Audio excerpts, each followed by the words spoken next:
Let's find out. What I have on her.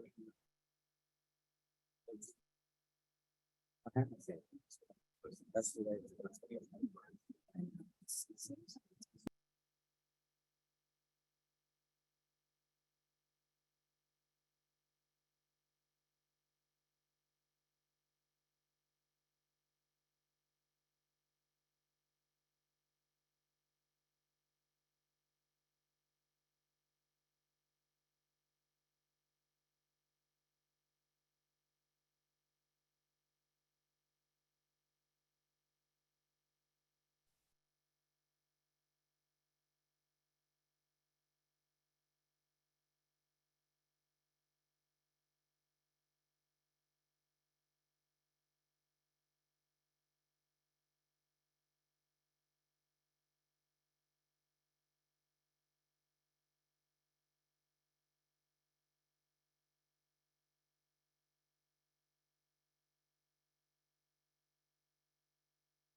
Yeah. Never say you're cheap again.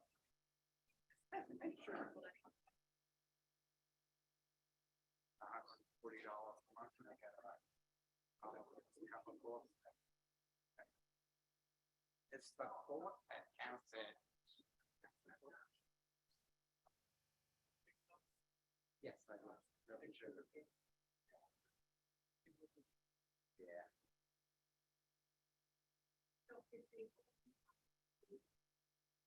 And if they put you up right now.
What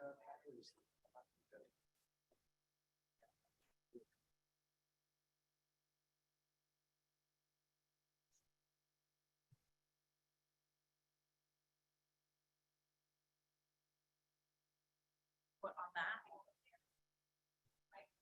This is on. You can't use it.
If you're in this website, you can click on that. If you're using out, you can print it out.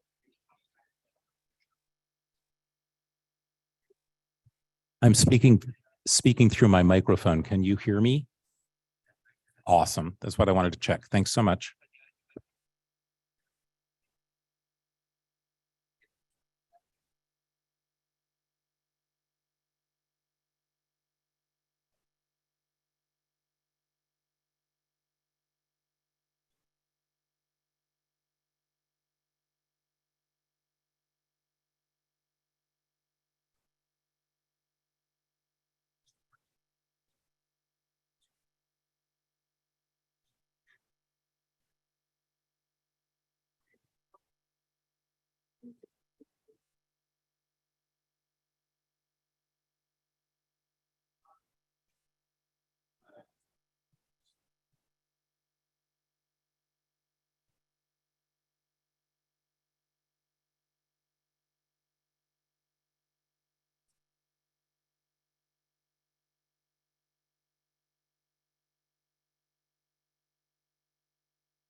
The New Jersey Open Public Meetings Law was enacted to ensure the right of the public to have advance notice of and to attend the meetings of public bodies at which any business affecting their interest is discussed or acted upon. In accordance with the provisions of this act, the Ridgefield Park Board of Education has caused notice of this meeting to be published by having the date, time, and place thereof posted in the Bergen Record, Municipal Building, Board of Education offices, and district website. Public participation instructions. Public participation will be conducted both in person and virtually through Zoom. All public will be muted throughout the meeting. Public participation comments are limited to 5 minutes. The public will be able to both speak and be seen by the board when participating virtually and telephonically via Zoom. Individuals participating virtually that wish to make comments during public participation will need to raise their hand by clicking the blue hand icon at the bottom of their Zoom window. Individuals participating by telephone that wish to make comments during the public participation will need to hit *9 on their telephone to raise their hand. The Business Administrative Board Secretary will then unmute individuals one at a time to speak in the order that their hand was raised. We have a motion to open public session. Make a motion, we open the public session. Second.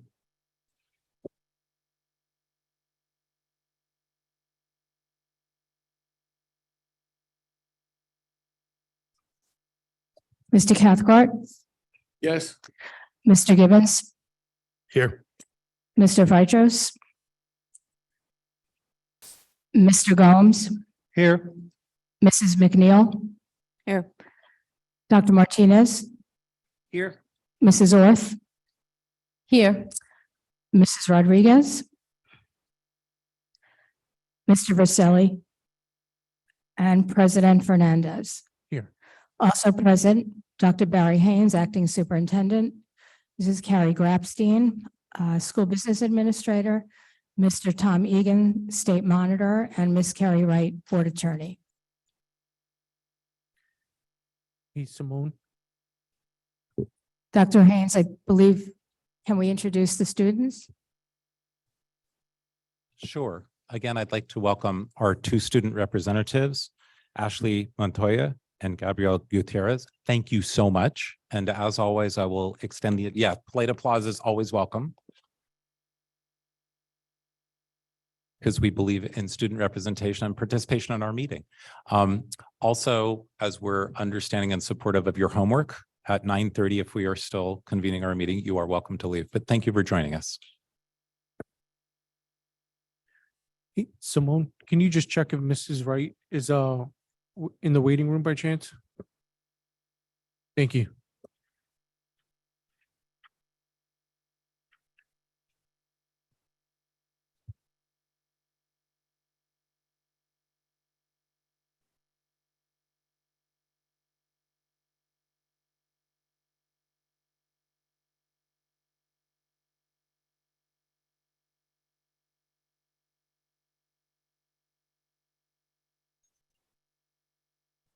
Hello, Miss Wright. Do you hear us?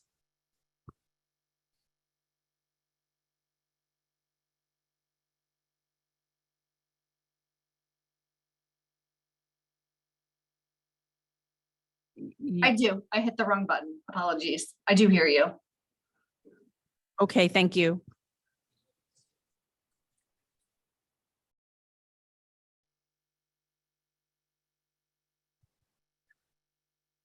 Okay, should we move on to approving board minutes? Moving on to approving board minutes. I'll move the minutes. 8:17, 8:27, and 8:24. Second.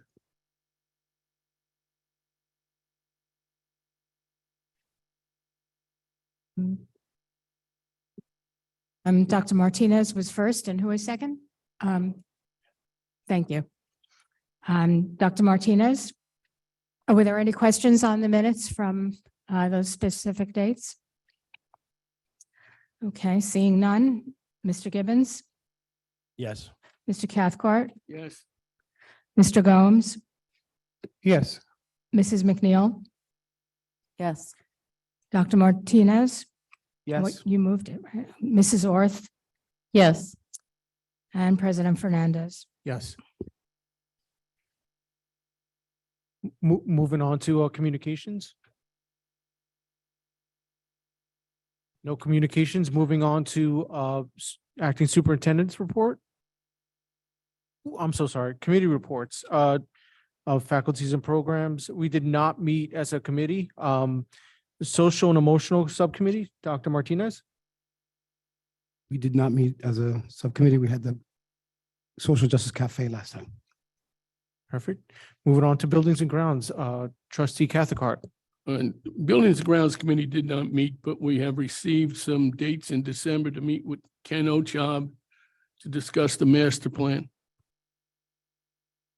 Thank you very much. Moving on to finance and insurance, trustee I just have Gomes. one quick question on buildings and grounds. And I'm not sure, Dave, if you can answer it, but in the end of August, we approved the building capacity study. So just curious if we have a timeline on it. The architect spoke with the principals and got initial information from them, and we have to move forward with it now. Thank you.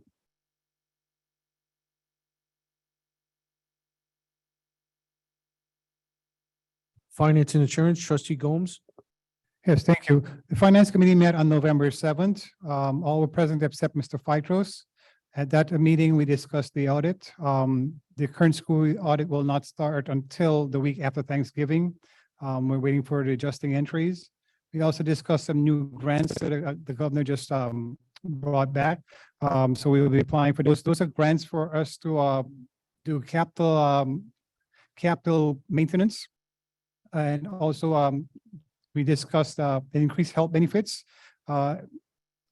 The costs went up quite a bit. We discussed possibly of going out to the market and trying to get a better rate from maybe a different insurance carrier. But unfortunately, right now, that may not be possible because we do have quite a bit of claims experience.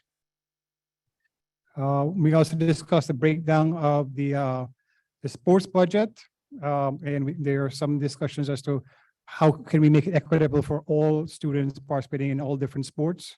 And some of the things were to come up with a wish list and try to get it equitable, and also take into account that some of the fundraising that's done by different sports. And finally, we discussed very briefly the early childhood program with respects to the expansion and what expenses have so far been incurred by the district and what's covered by the grant. As of now, the only expense so far was Mrs. Theiman's salary. Thank you. Thank you for that. Moving on to policy, trustee Martinez.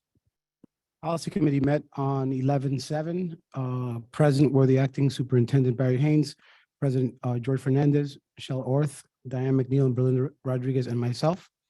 Some of the topics that we covered included reviewing the citizens' comments opening statement as per some of the different suggestions made at the New Jersey School Boards Conference. We reviewed the HIB regulations, increasing Title I family engagement, specifically making school and population-specific plans for increasing school engagement for parents. We went over the Every Student Succeeds Act, which ties funding opportunities to make sure special populations, in this case, low achievement students, have equitable educational opportunities. Went over briefly the teacher dress code, specifically about footwear. Also that all students will have ID cards, with children 7 to 12 graders having a suicide prevention hotline stickers on each card. Went over briefly the emergency virtual remote instruction plan, specifically if we were to be shut down again for some reason for more than 3 days. And we had extensive questions about the 3-year preschool program, the operational plan for the preschool program, specifically what target dates and what needs to happen next. The board continues to have many questions about the long-range plan. We tabled a discussion about home instruction policy. And we also discussed sending all of our board policies to New Jersey school boards for a free service that they provide where they review all our policies. Thank you. Thank you for that. Moving on to Personnel Committee, trustee Gibbons. The Personnel Committee did not meet this month. We're going to discuss meeting next month. Thank you very much. Negotiations, we did not meet, but we do plan to set up a date with the teachers, not teachers, supervisors, at a later date. That concludes our committee reports. Moving on to the acting superintendent's report.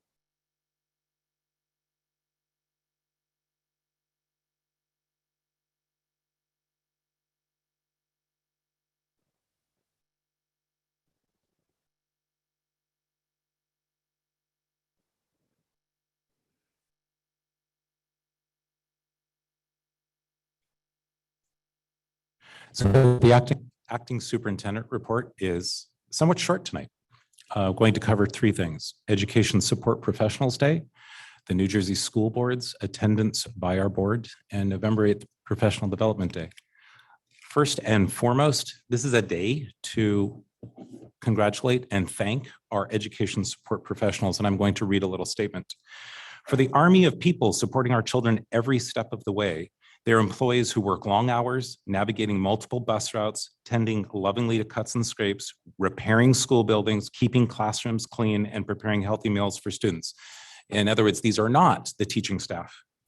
Whether inside or outside classrooms, these incredible people are sources of emotional and social support to children. Their efforts often go unrecognized, but without them, the education system would fall apart. Education Support Professionals Day celebrates the unsung heroes and indispensable partners in every child's education. We also appreciate those who support education by helping to fulfill the necessity of funds. Let's thank them, celebrate their efforts, and find out how we can make their lives better. When you see one of these individuals, whether it's in the hallway or the cafeteria, or you bump into them, as a reminder, please thank them for all that they're doing to support our organization.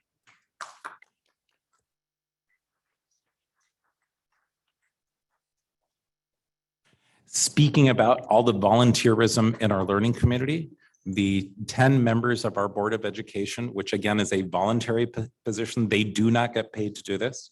The majority of them attended the New Jersey School Board's workshops from October 24th through 26th.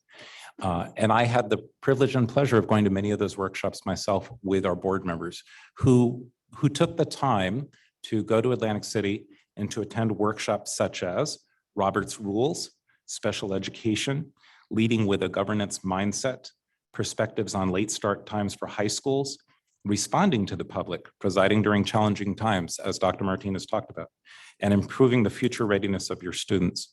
I can't say enough about many times being a board member is kind of a thankless job. There's not a lot of reward for it. So to go and get refreshed, meet with other board members, see how other school districts do things and learn from that to make sure that this governing body improves and supports our student and our organization more means a world to our learning community. And I'd appreciate you giving them a round of applause because we should thank and support them.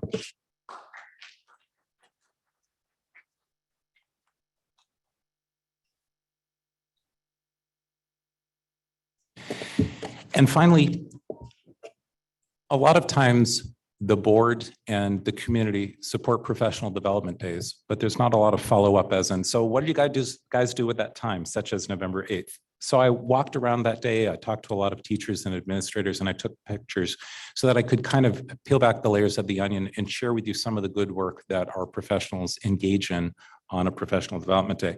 What you're looking at here took place in the high school library. This is called co-teaching models. And some of the takeaways the teachers had from that was alternative teaching, where one teacher with another teacher might take a small group of students and provide them with more intensive or specialized instruction that is different than what the large group receives from another teacher. There are different models of co-teaching. That was just one that a teacher was thankful for. In this group, we had our K through 6 general education staff and a takeaway from working on ELA and math rubrics. So in October, we reported a lot on our assessments and things that we could improve upon. And November 8th was a day that was targeted to help our staff really dig down and look at assessments and common assessments. And a takeaway was standard-based report cards are helpful for parents to understand what exactly their child is learning, as well as expectations. So better home to school connections was a takeaway for one of those teachers. Handle with care. So whether you're a special education teacher or a teacher assistant, many times you are put into a position where you need to secure a child and secure yourself out of harm's way. And those workshops that help you perform those activities are called Handle with Care. And a takeaway from one of those staff was how to handle with care when out in a difficult situation with a student, such as certain techniques to keep myself safe as well as the student. Some of our science teachers who have supplies took an opportunity to organize those supplies and talk about how those science manipulatives will help those with student in-person instruction and prepare for hands-on science labs. And back to students, this is one of my favorite pictures. This is Taylor Jarvis working with peer mediation students. So these students on November 8th volunteered to come in and spend a day with Taylor Jarvis. I think, yeah, actually I'd spend a day to volunteer doing that too. But they worked on peer mediation skills, training students on how to work with other students on conflict resolution skills, which is something our board has been talking about. So that was the end of my superintendent report and some of the good things that we've been doing in the district. Thank you very much. Moving on to the state monitor's report, Mr. Egan.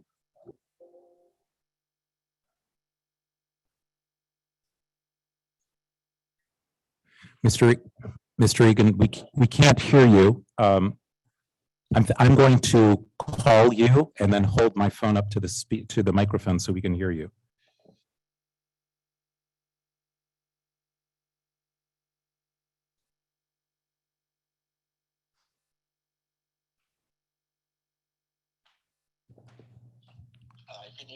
Do you have me going into the mic? Yeah, there's a bit of an echo, but we can hear you. Well, this is terrible. It's embarrassing. I will tell you this, that I reviewed the board secretary's report and this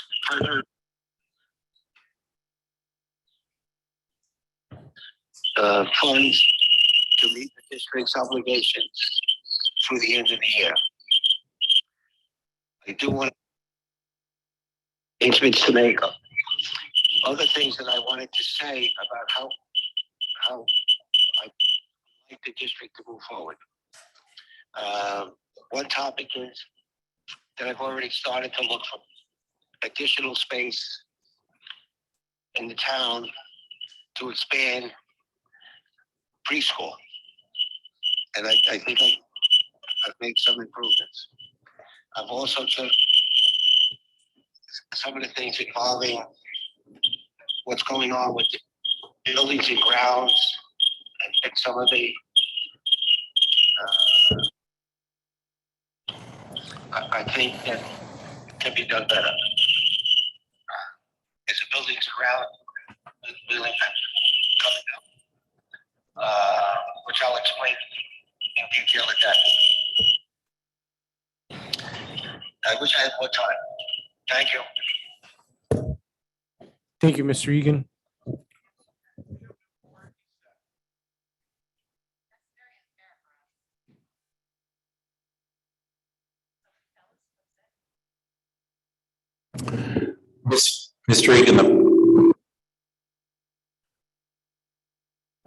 Mr. Egan, the public is saying they didn't hear anything you said. I've turned off all other microphones around me, and I'm not sure how else to get your sound.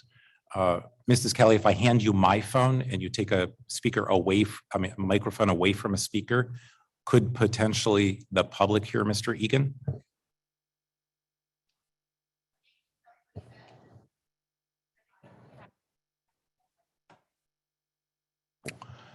So, Mr. Egan, two of the takeaways from what I heard was you're looking to increase building capacity and especially looking for resources and additional capacity in our town, for example, for the universal pre-K, but also in other ways that we need to expand.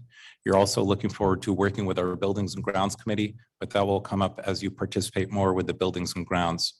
Is there anything else that I should reiterate from what you were saying?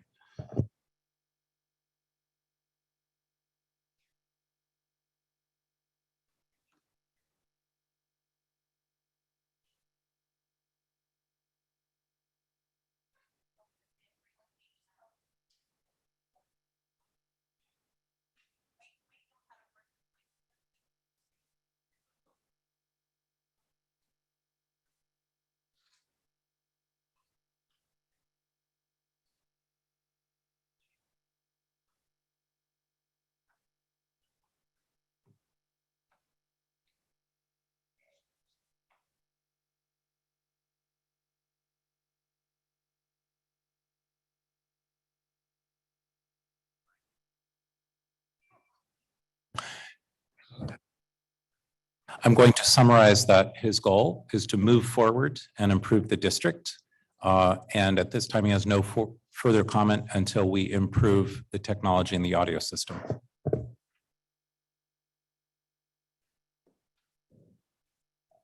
Trustee Martinez, if you want to read our public statement. Yes. Have the list, right? So before we start public comment, good evening. Before we begin public comment, as the chair of the policy committee, I want to remind everyone that we believe it's crucial to hear from our community members about their concerns and issues. The board is here to listen. However, the public comment period is not designed to be a discussion.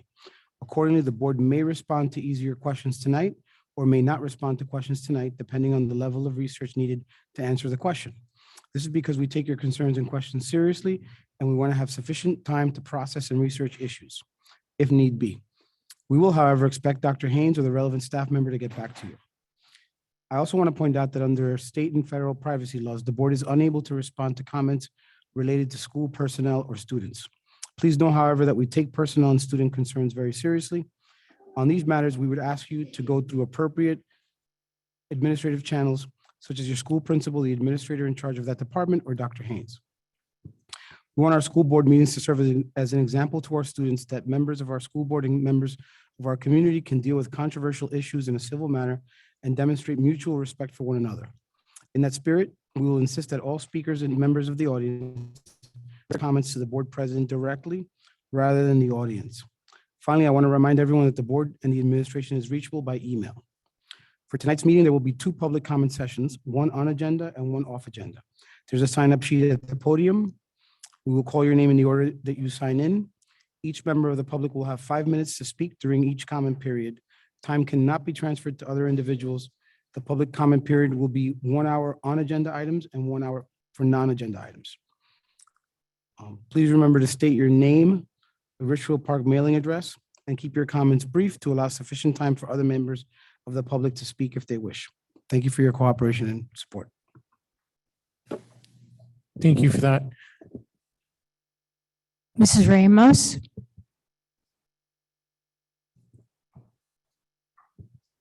Yep.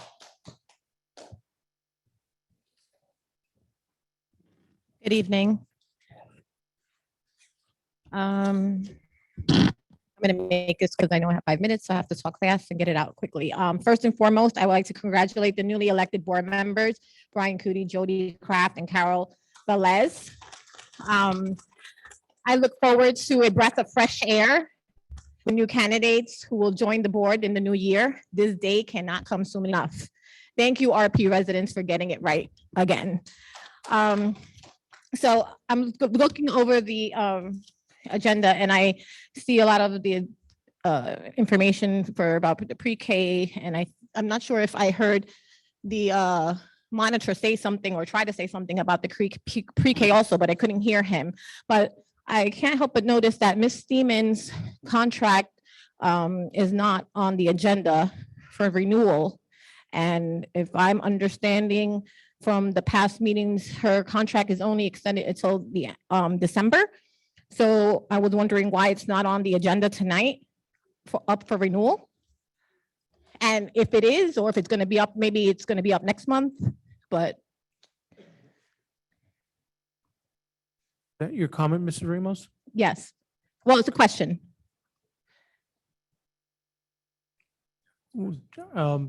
First and foremost, that is a personnel matter. So given that this is a personal issue, I as board president cannot answer to that matter. Oh, And but we've been discussing this for a couple of months now. I mean, she's been leading the grants and getting the money for the grants and this, Ms. I mean, I'm Ramos, just thinking this this is is a normal practice comment that she would have period. been on the agenda tonight, no? Mrs. Ramos, this Yes. is your moment to comment, not to have a discussion. Okay, well, I'm sure that come the new year, things will change, won't they? And it's not even on the agenda. Oh, okay, but it should be. That's what my question is, because I see the nurse, I see the, I Miss. see the daycare, not the daycare, I'm sorry. I see the preschool on the agenda and she's tied to the preschool. Ms. So don't you Ramos, think she should be on the point agenda? in our board meeting, this is on comments on agenda items. Do you have a comment on agenda items? Okay, miss? so I'll answer it. I'll ask it again off agenda. Thank you. Thank you very much. Thank you. Mrs. No. DeSantis?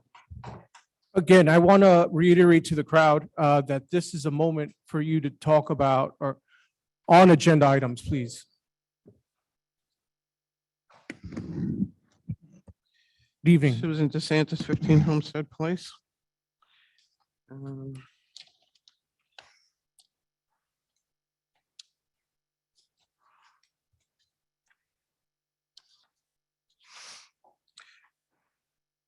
Resolution 1115.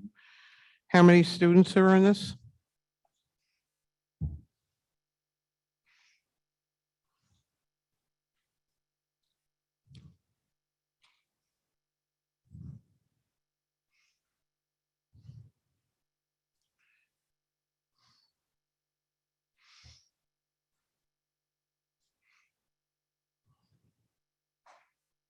Is there any more further comments, miss?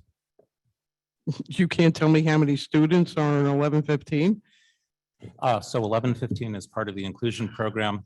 There are approximately 7 students, general education students paying tuition in the pre-K inclusion program.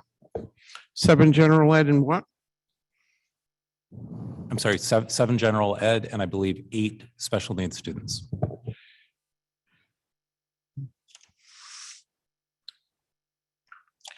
Um, 1312 and 1313.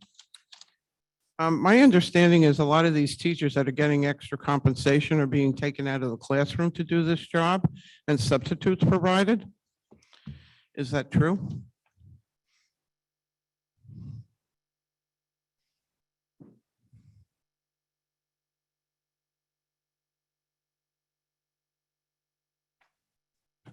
Could you state the numbers again, Mrs. DeSantis? 1313 and 1312. And the question was? I said, my understanding is a lot of these stipend positions, the teachers are being taken out of the classroom to do this job and substitutes are being provided. That would be double dipping, so that is not correct.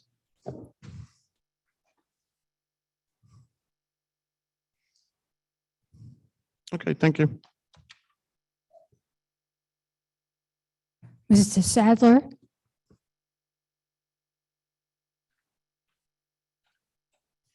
Hey, good evening. Hi, good evening. Jay Sean Sadler, 139 Overpeck Avenue. All right. First of all, I'd just like to thank you, Mr. Fernandez, for all of your service.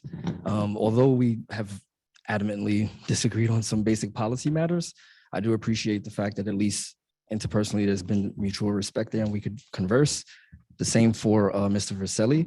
I look forward to working with both of you as citizens going forward, hopefully. All right. The other thing I did want to speak on the preschool matter. I, for one, am happy to see this program, coming to our community. I think that it'll be a great thing. And I'm hopeful. I know that we can't discuss personnel matters, but we do have a great person. I think you guys all know, who I'm talking about here, that I just wanted to put out there. I'd love to have a fair opportunity. I think that this person would be great. This person has been amazing with my own children, talking about Ms. Theimann. And I know that, want to be respectful. I know that we said can't talk about something that's not actually on the agenda, but the preschool matter is here. So I'm hoping that there'll be a little bit more information as to who's going to be leading that for the community to opine on and to make our own kind of encouragement as to who we think should have that position. That's it. Thank you. Thank you for your comments. Mrs. Malul.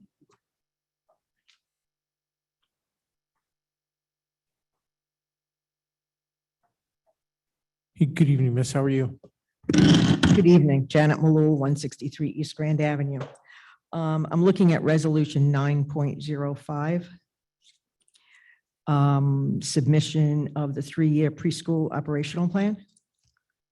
Okay, does this plan include expansion of the program? Or? Yes. Okay. My comments regarding how it's overseen, et cetera, will be off agenda, keeping with what you've asked. In listening to the superintendent's presentation, there was, I guess, a workshop about co-teaching. I will say that probably 15 years ago, my district ventured into that, and it was done as a way to address the problem of what we used to call remedial education for math. And it's a very interesting model, and it can be in many different ways. You can have somebody, small group instruction with a teacher, main teacher, which I will tell you didn't really work for a lot of those children. You could actually have true co-teaching where you both are teaching a lesson. It's a great model, but understand with that comes additional costs because you're basically paying 2 full teacher salaries in one classroom. So that's the only thing I will say on that. Educationally, it has its benefits. It also has its drawbacks. Financially, I don't know whether this district would be able to sustain something like that. I know ours didn't, and we were in a lot better shape than this one. And I guess that's about it for now. I'll be back. Thank you for your comments. Mrs. Dwyer?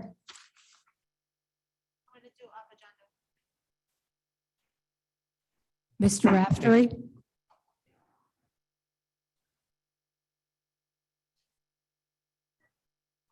Good evening. Good evening, President Fernandez. Let me start by echoing Mr. Sadler's comments. You were a massive improvement over our previous president. You showed a lot of patience with us, and you certainly tried to do the right thing. We may have difference in policy, but as far as doing what you feel you could do, you certainly tried. Question, superintendent's report on agenda? Yes, Dr. Haines. The people of Ridgefield Park have spoken.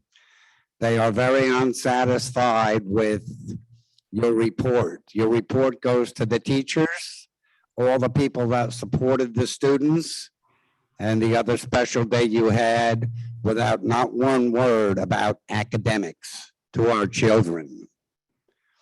That will be changing in January, sir. The people have spoken. Thank you for your comments. Okay, do we have anybody who want to promote?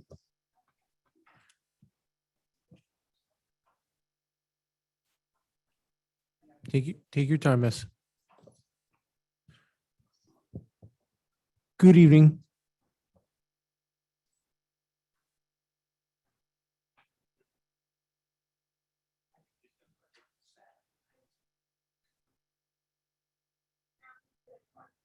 Good evening, miss. You're muted.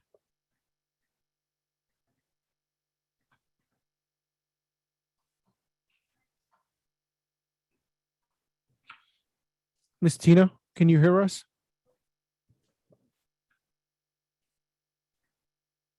Yeah.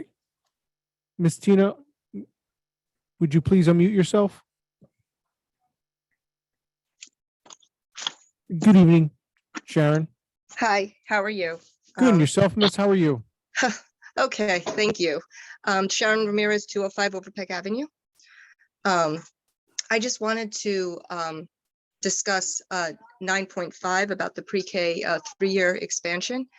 And I'm on the committee for the early childhood, working with Mrs. Theimann as a community liaison. And her tireless efforts made this possible, and I just wanted to make that comment, and my other comments will be reserved for later, but this can't go unnoticed by the board, and it doesn't go unnoticed by the community.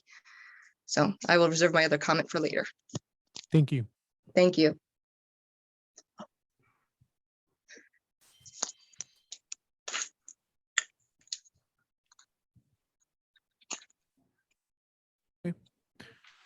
I will give Miss Tina 1 more minute, please.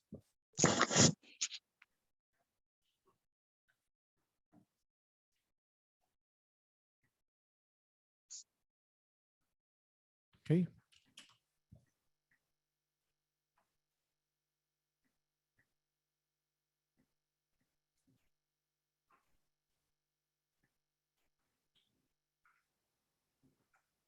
Okay, at this time, I would like to close out of citizens' comments on agenda items. So there have been a lot of questions about the 3-year preschool operational plan, the expansion plan, and I'd like to read a statement that I crafted. As I've received many questions, both from the board and from the public. The resolution tonight is to continue the previous 2022 plan that funded the opening of the 15-student classroom this year.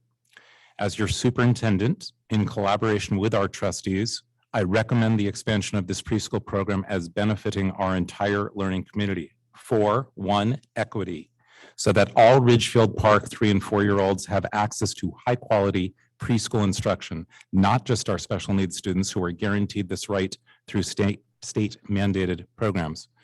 This fulfills an obligation to our community to continue a service that now only a few share. 2, advantaging our preschool age students with the same preschool learning advantages that most of our surrounding districts provide. 3, accepting the increase in state aid funding that this program incrementally provides to our district from $235,000 this year to over $1 million as the expansion takes place next year, and to the eventual increase of $3 million when the program is fully funded through state aid in 2026 through 2027. I recommend the 2 resolutions on the agenda tonight, as there is no stronger commitment that our district can make at this time than to support the roughly 200 3 and 4-year-old students who are in need of receiving a high quality preschool education, but who are currently not advantaged with this opportunity.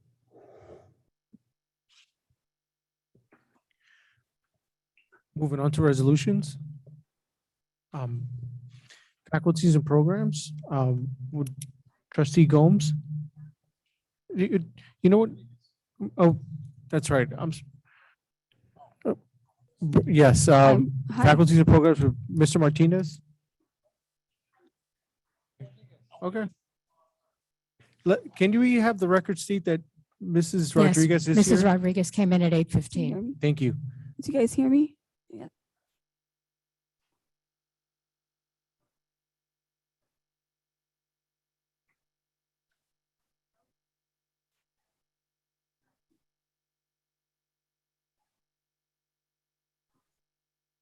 Sorry, I so move FP 901 through FP 910. Second. I have a question on both, I guess, 904 and 905.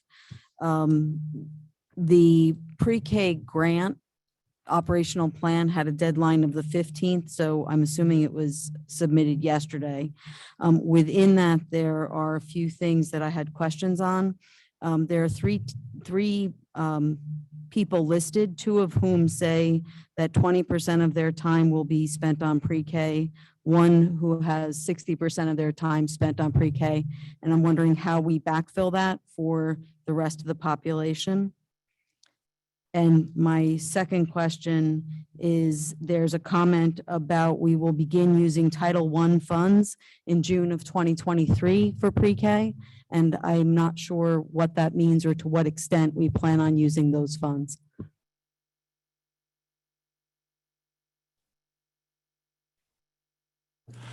So to the first question, those are very aggressive times that those teachers will be spending with students. We do not expect that those 3 individuals to take nearly that amount of time. What I've been informed of is it may be 1 hour once a month, and in speaking to the individuals and the principals, that was acceptable to take that time out. And that's the amount of time that I expect them to be spending with the universal pre-K. Second comment, Mrs. MacNeill, can you, I'm sorry, direct me to that comment of the Title I? It's somewhere in the 25-page document. Yeah. It says, so I'll look at mine. It makes sense because universal pre-K becomes part of our district. It is part of our district. It is the 4th school in our district now. And so as we bring those children into our district, Title I funds can be used, as they are always used, for students for identified needs. And so as we bring 3 and 4-year-old students in and assess them, we can use Title I funds for those students also. So is that a reduction of the spending on Title I for the students that we are required to educate? So that I would have to look into, as opposed to, is it an increase in Title I funds because we bring more students who qualify for need and our Title I funds increase? I would have to look into that. I had a question on the pre-K grant, kind of following up on Diane's, because I had the same question about the percentage of time. I'm not certain why we would file a document if we're not expecting this person? I mean, we filed this yesterday saying that one individual was going to be spending 20% of their time in 3 different roles. If that wasn't our expectation, I don't know why we would have filed a document that says that it is our expectation. And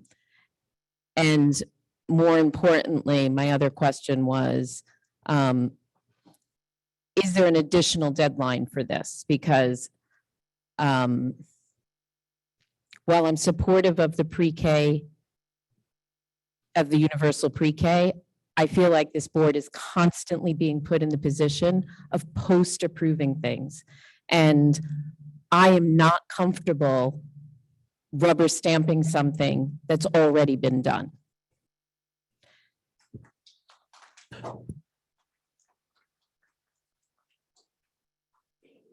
So to answer the question, which I think came up before about the November 15th deadline, I called the State Department of Education last week and received a call back, and it's actually posted on their website. Yes, you must comply with the November 15th date, or you might sacrifice funding.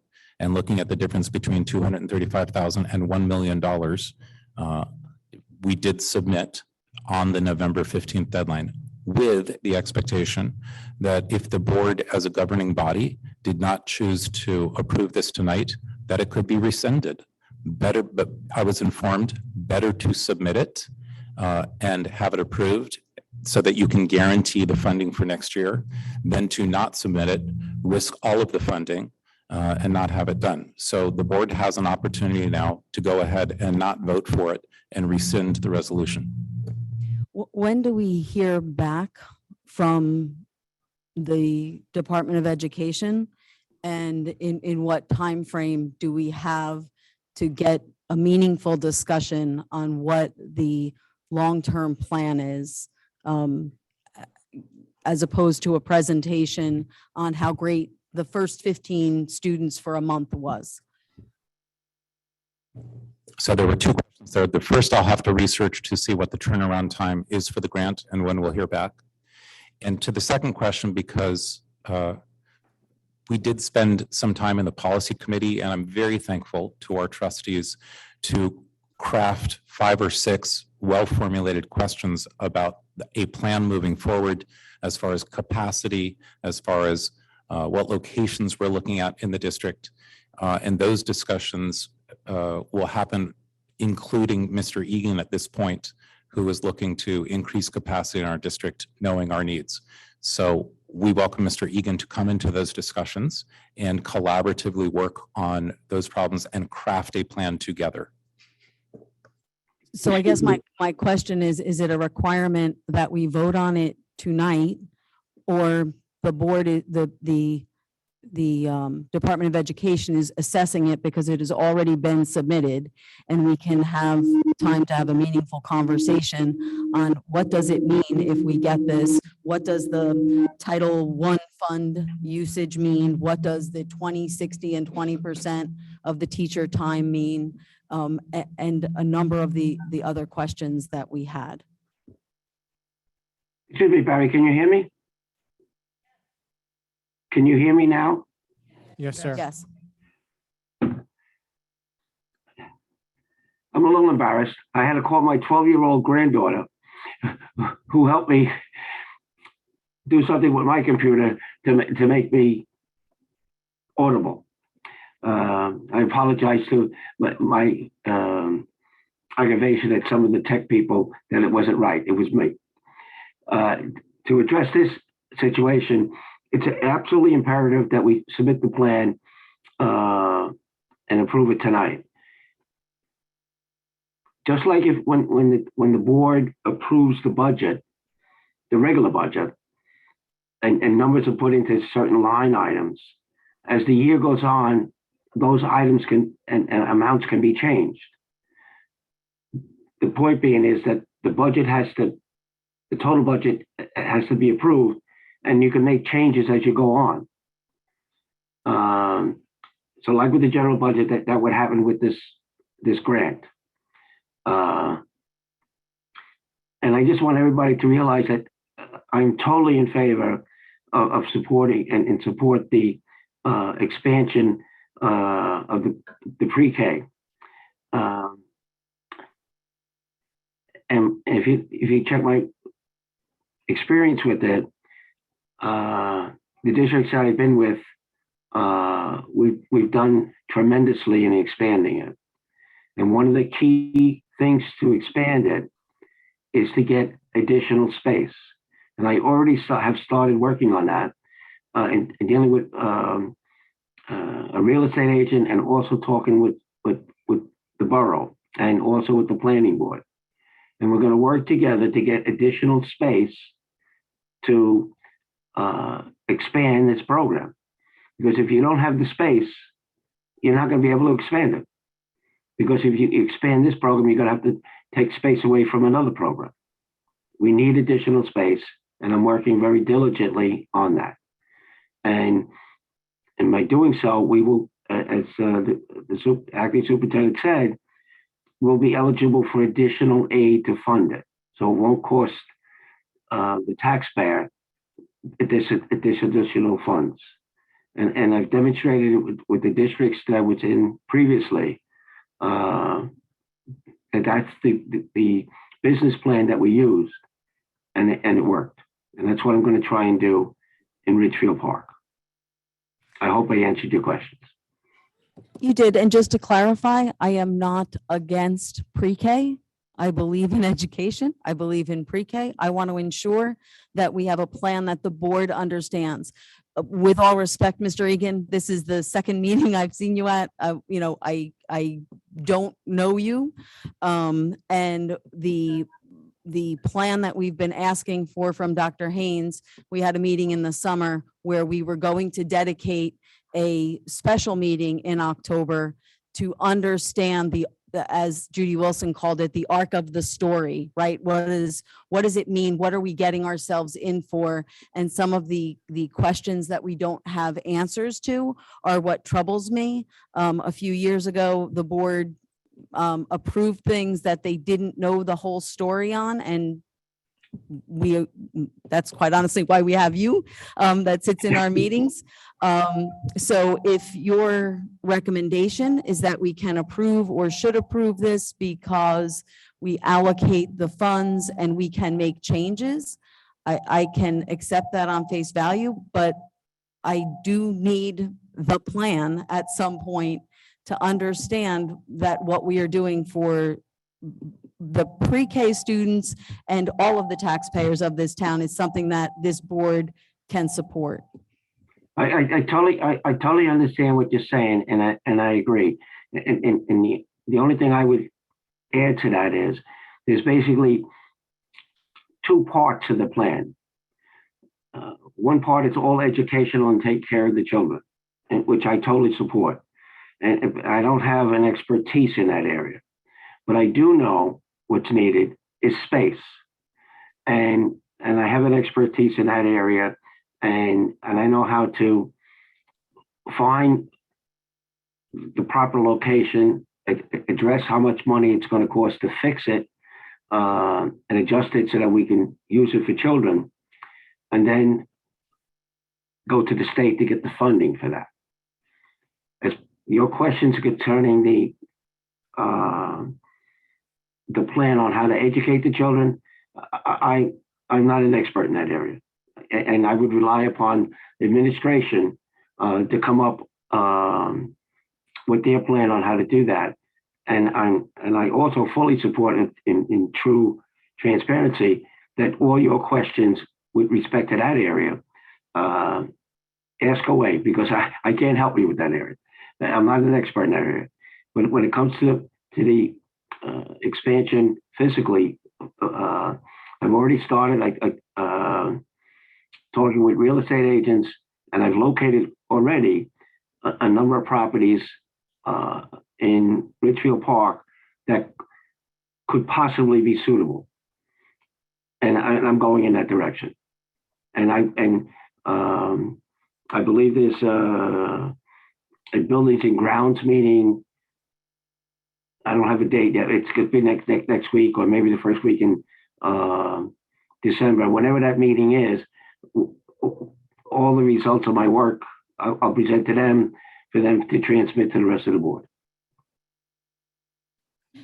Can I just make another comment on it? I think one of my big concerns about this funding is what the contingency plans are for when and if and when this funding should no longer be available. There is no guarantee that this funding will continue from the state. And I think as a board, we need to be prepared for an eventuality that it could dry up, potentially with the next change in state administration. It is not currently, while we all wish and hope that universal pre-K will be mandated by the state, it is not currently. And so they're under no obligation to continue funding this program. And I think if we start it, we have to go in knowing that at some point as a district, we may be on the hook for the cost of this program. So without putting on rose-colored glasses and saying, oh, the state's going to continue to fund this indefinitely, we have to know if we start this program and get it up and running to 225 children, that comes with a substantial cost that we as a district may end up, as the taxpayers may end up bearing the burden of. I totally agree with that. But once again, I'll just repeat myself. Part of the initial expense is getting the space. Once the state pays for that, you have the space. Now, and if they cut back on the funding for supporting the pre-K, if they're not funding it anymore, we can use that space for other things, and we can adjust. With the purpose being and the goal being is to be conscious of the tax increase to our residents. The thing is that's down the road, and the money, they're making the money available now, and I think it would be good for Ridgefield Park to get the additional space, because there's other projects coming in to the town that's going to bring additional children into the town. And you're going to, one way or another, you're going to have to deal with that. And you have this opportunity now to get the state, hopefully, to present the money for you to get the additional space. That's why I support passing this resolution now. I have a couple of thank you, Mr. Egan, and can I just make my comment first, because you might address it. I have a couple of concerns. One concern is that this is the third, I believe, time that we've been asked to not work. Sorry, it's working now, I think. Okay. So this is several times that we've been asked to, again, vote on something that was already passed, and several times that we've been told that the state sprung up a date on us unexpectedly. And so I think, whatever fool me twice issue, like, I think we should assume that the state is going to give us deadlines without much notice, and that we need to spend a little time assuming that that's going to happen and having a longer range plan.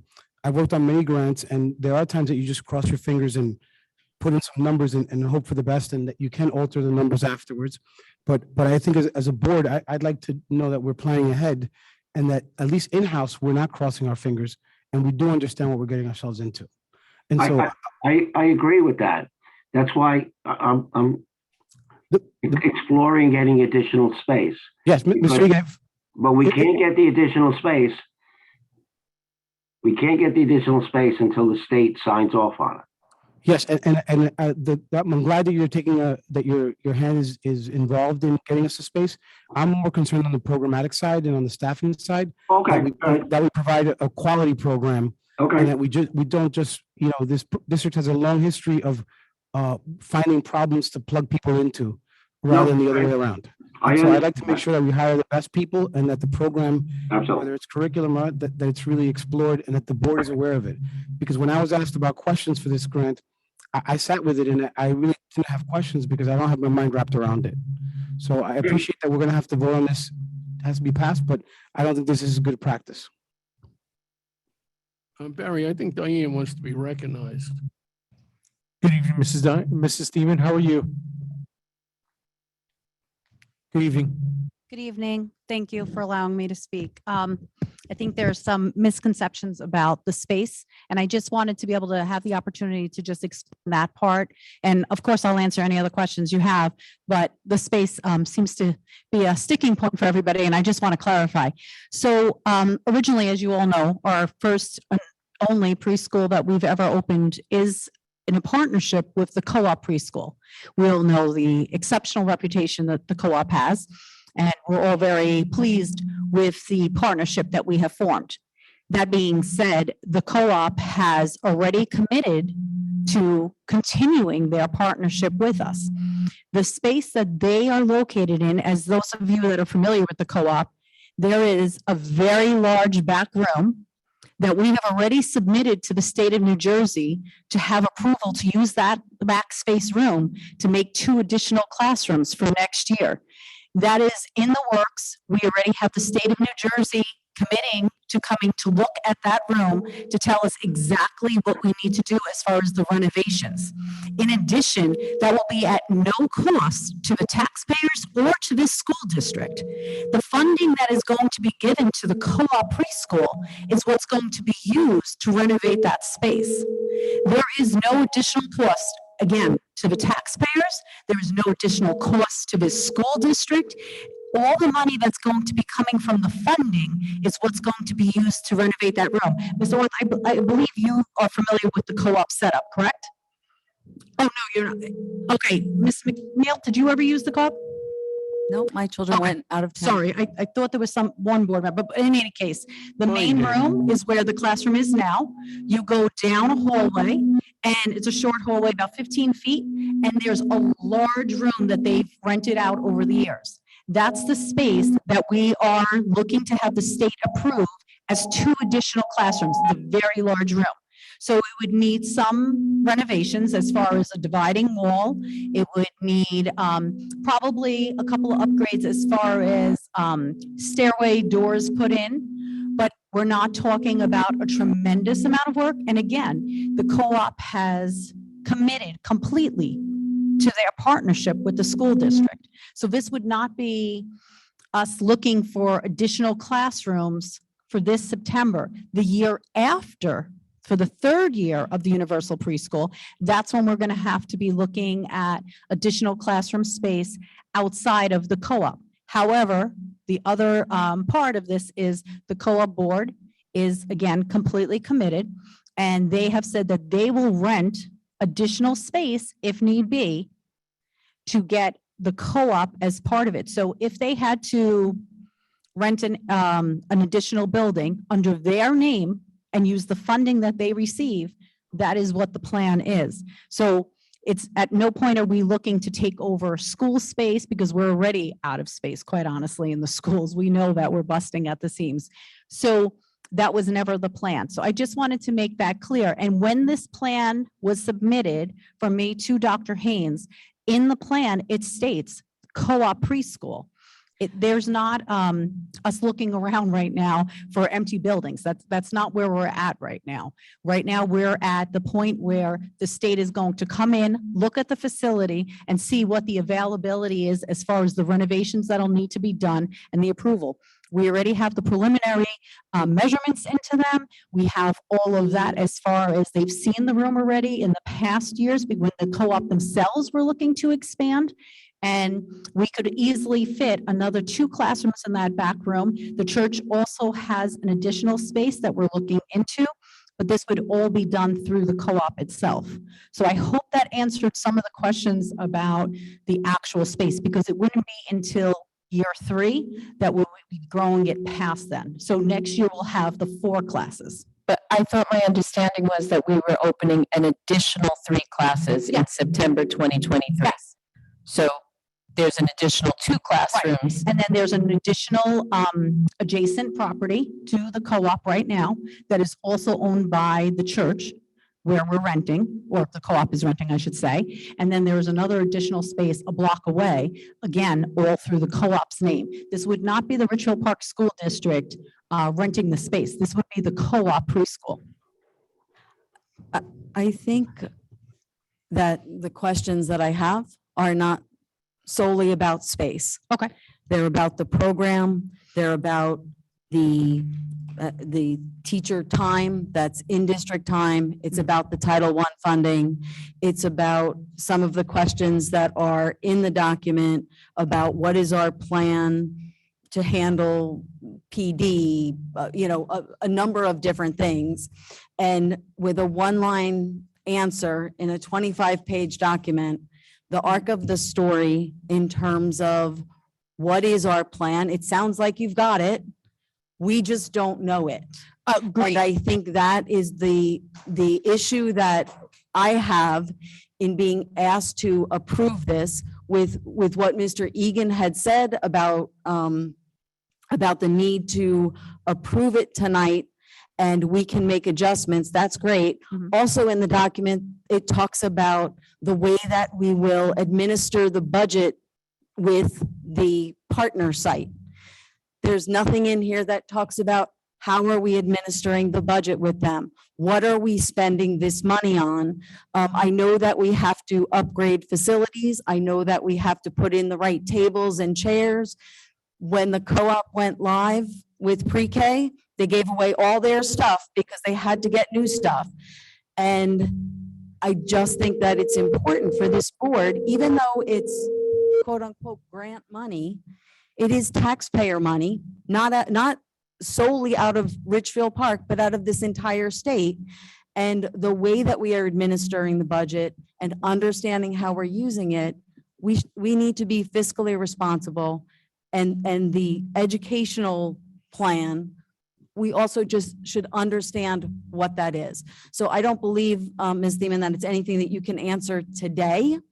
I don't, because it's a multi-year plan to say, here's how we're going to do it. And I think that it deserves time for a presentation to the board, because it is a very big endeavor. We're talking about getting to 220 children that we are adding to our roles.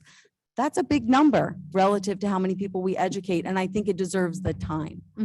So Ms. MacNeill, I completely agree with you. The timing of this is definitely of essence. It does have to be sent to the state as it was. I agree that the timing is often seems a little haphazard, even in my impression, because we have to adhere to the state deadlines. However, that's something that's out of my control. But what I will say is many of your questions are very simply answered. For one, the Title I funding. When it says in the plan that the Title I funding will be expanded to the preschool, very simply, we have some students that are currently age 4, about to turn age 5. A perfect example of how the Title I funding would be taking place would be that if we see one of our 4-year-olds with the assessments being done at this time in the year, haven't caught up by the spring, we may suggest that they be part of the Title I summer program, where they join in with their equivalent pre-K 5 students that are going to be entering our kindergarten and be part of our summer program. So that would be a perfect example of how the Title I funding would take place. Another, sorry. Yes. I would just like to, I think in terms of the information that I need for tonight's agenda, we're fine, and I'll reconnect with Dr. Haines about what I would like to understand for go forward. Okay, thank you. Can I, excuse me, thank you. Can I just make a suggestion? The faculties and program, I came in late, I apologize. The faculties and program committee did not meet. Excuse me. The faculty program committee did not meet. And I was just looking at the finance report. So apparently the summary of growth plan was not discussed in the finance committee. It was supposed to be discussed in policy. We did not go in detail. We didn't discuss the growth plan. I suggest having an F&P meeting, or we can have a public meeting and focus on the plan moving forward. I support pre-K. I support universal pre-K, but hello. like trustee McNeill said, my concern is that, you know, if children are somehow, you know, identified as ELL, or if they need any type of related services, who is going to provide the training? We are the district, correct? The PD, who's providing the PD? So the professional development that occurred last week, the staff at the co-op did have professional development as well, based on the curriculum. And it was done through the creative curriculum program, so that they have all the professional development on. And then for our future next one, they're going to be coming into the co-op and training at the cost of the co-op. To discuss the creative curriculum, correct? Yes, exactly. So how about, I'm just looking at other PD for instruction that the students may need, like instruction, shelter instruction or intervention. Who is providing these services? The district or the co-op is going to hire people to come in? That goes to trustee McNeil's question before. The people that are listed in dual positions, for example, the case manager that's Yes. listed. So she is going to be able to come into the co-op preschool and assist the teachers in what the assessments are. So this case manager, what I'm trying to say is that we really need a plan can be made, because this case manager is a district employee. Yes. This case manager is a district employee, correct? Yeah. So if we pull her out to, or him or her, this individual out to train the employees at the co-op, we're pulling this individual from their duties within the district. And that individual is servicing the students and also like related services, let's just say intervention. Will the co-op be responsible for contracting related service providers, or is it us? It's like a lot of questions that need, so I think that we really need to set time and go ahead. Yeah, I think, first of all, I appreciate all the input and all the questions. I think my path forward is a faculty and programs meeting to look at the academics that can be shared, then the notes of that meeting shared with the board. And I think I heard Mr. Egan recommend the support tonight of this resolution to move forward with the submission of the plan, with the caveat that Mr. Egan will be at the next Buildings and Grounds meeting looking at capacity. I think with that understanding, with these on-agenda items, I think it's appropriate to move forward with a vote on these resolutions tonight, knowing that the superintendent has these questions to bring to committees and to work in collaboration with Mrs. Grabstein and Mr. Egan on, so that we can provide more plan and answers in the future.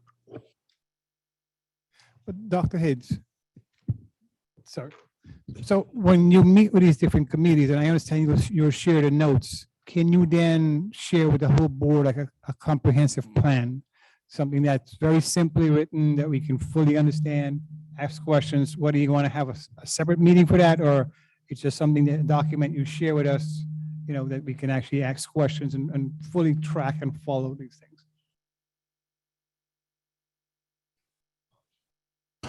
Yes, and again, I'll just say yes, that would be shared with the entire board. I don't want to be a stick in the mud, but that's kind of how we ended in August, with the idea that, okay, the next time it'll be a more comprehensive plan. So I'm being a stick in the mud. So thank you for being a stick in the mud. I appreciate it.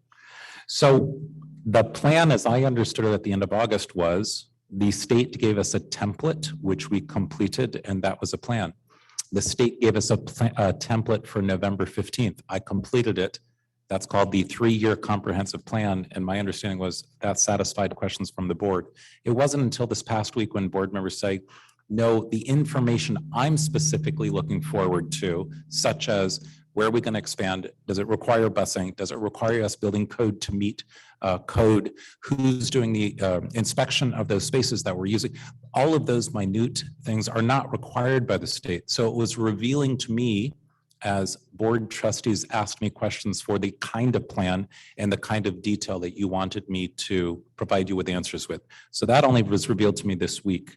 My understanding of a plan that the board is expecting is much different now. And I believe that I can deliver answers to those specific questions again in collaboration with Mr. Egan and Mrs. Grabstein in the future.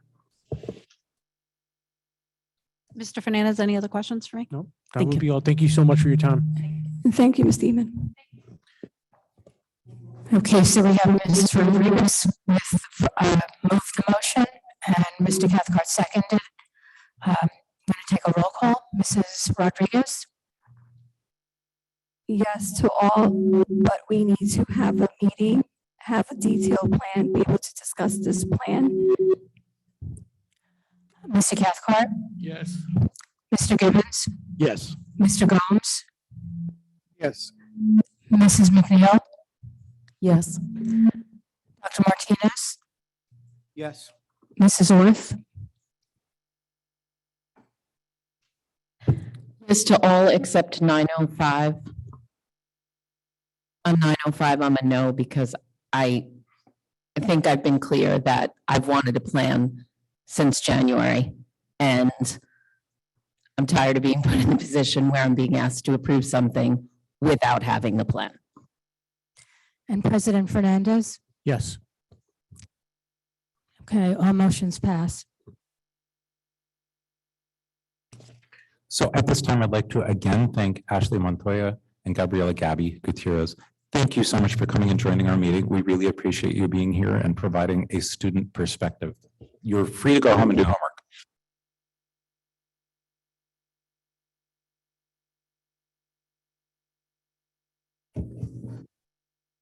Dr. Haines, and President Fernandez, can we request that the student representatives next time speak to the board about things that are going on in the school, about problems, about requests that students may have of the board? A second.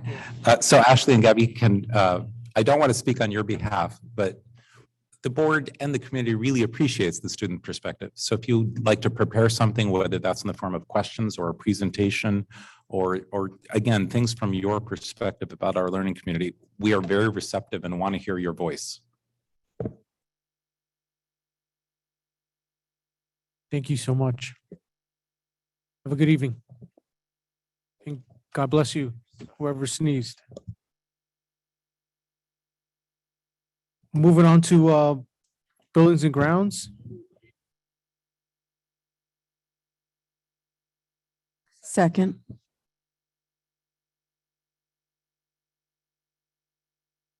Are there any questions on BG 10.01? Seeing none, Mr. Cathcart? Yes. Mrs. MacNeill? Yes. Mr. Gibbons? Yes. Mr. Gomes? Yes. Dr. Martinez? Yes. Mrs. Orth?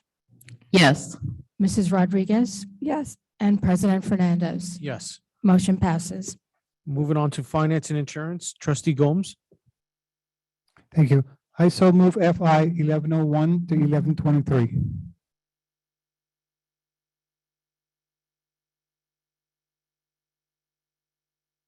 Are there any questions on FI 11.01 to 11.23? Seeing none. Mr. Gomes? Yes. Mr. Cathcart? Yes on all, but I'll be an abstention on 1106, And I believe 1107 as well. also 107. Mr. Gibbons? Yes. Mrs. MacNeill? Yes. Dr. Martinez? Yes. Mrs. Orth? Yes. Mrs. Rodriguez? Yes to all, but I'll be an abstention, 1107. And President Fernandez? Yes. Motions pass. Moving on to consent agenda, trustee Orth. I so move 1201. Second.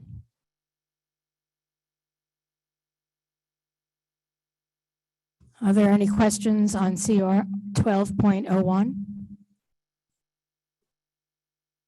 Seeing none, Mrs. Orth? I just have one comment on 12.01, number 3, just to make it clear, because it wasn't clear to me originally.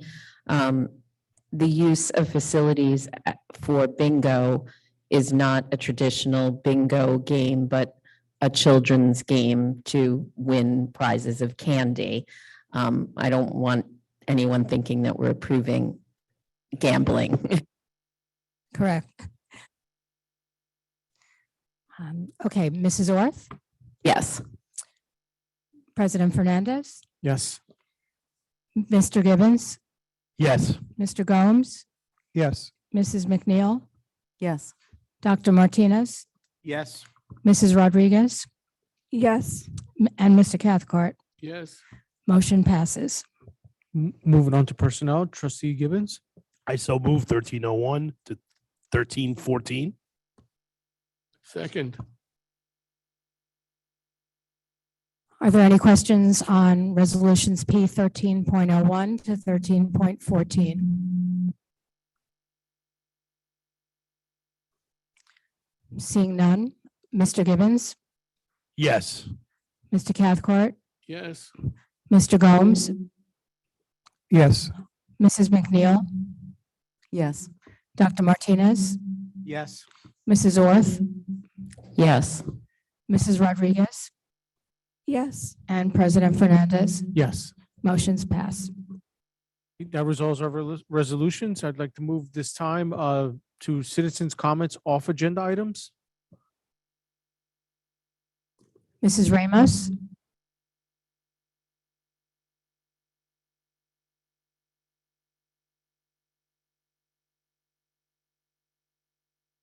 Good evening. How are you?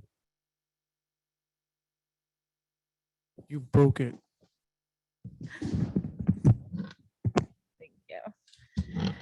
Good evening, Miss. You know, I have to agree with Ms. MacNeill and Ms. Orth, and I also want to like to thank them for doing your due diligence and asking questions and understanding the process.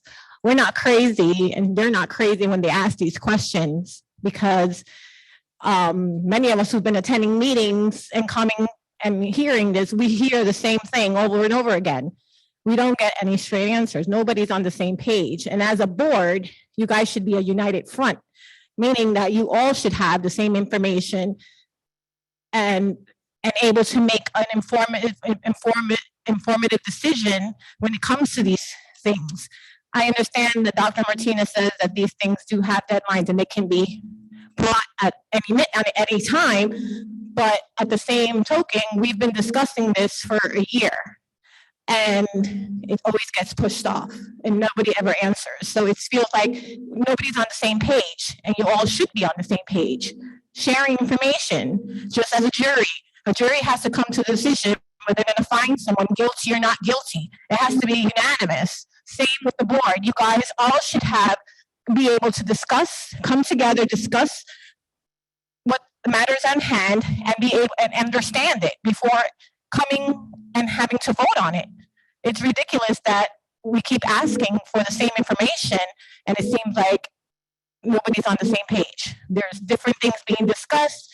There's different items coming up at the last minute, and this is not the first time, it's not the second time, it's repetitive, and it's frustrating because as board members, they can't do their job they were elected to do because they're stuck in a position where they have to vote, like tonight, when they really don't know what issues, certain information that they need to make a decision like this.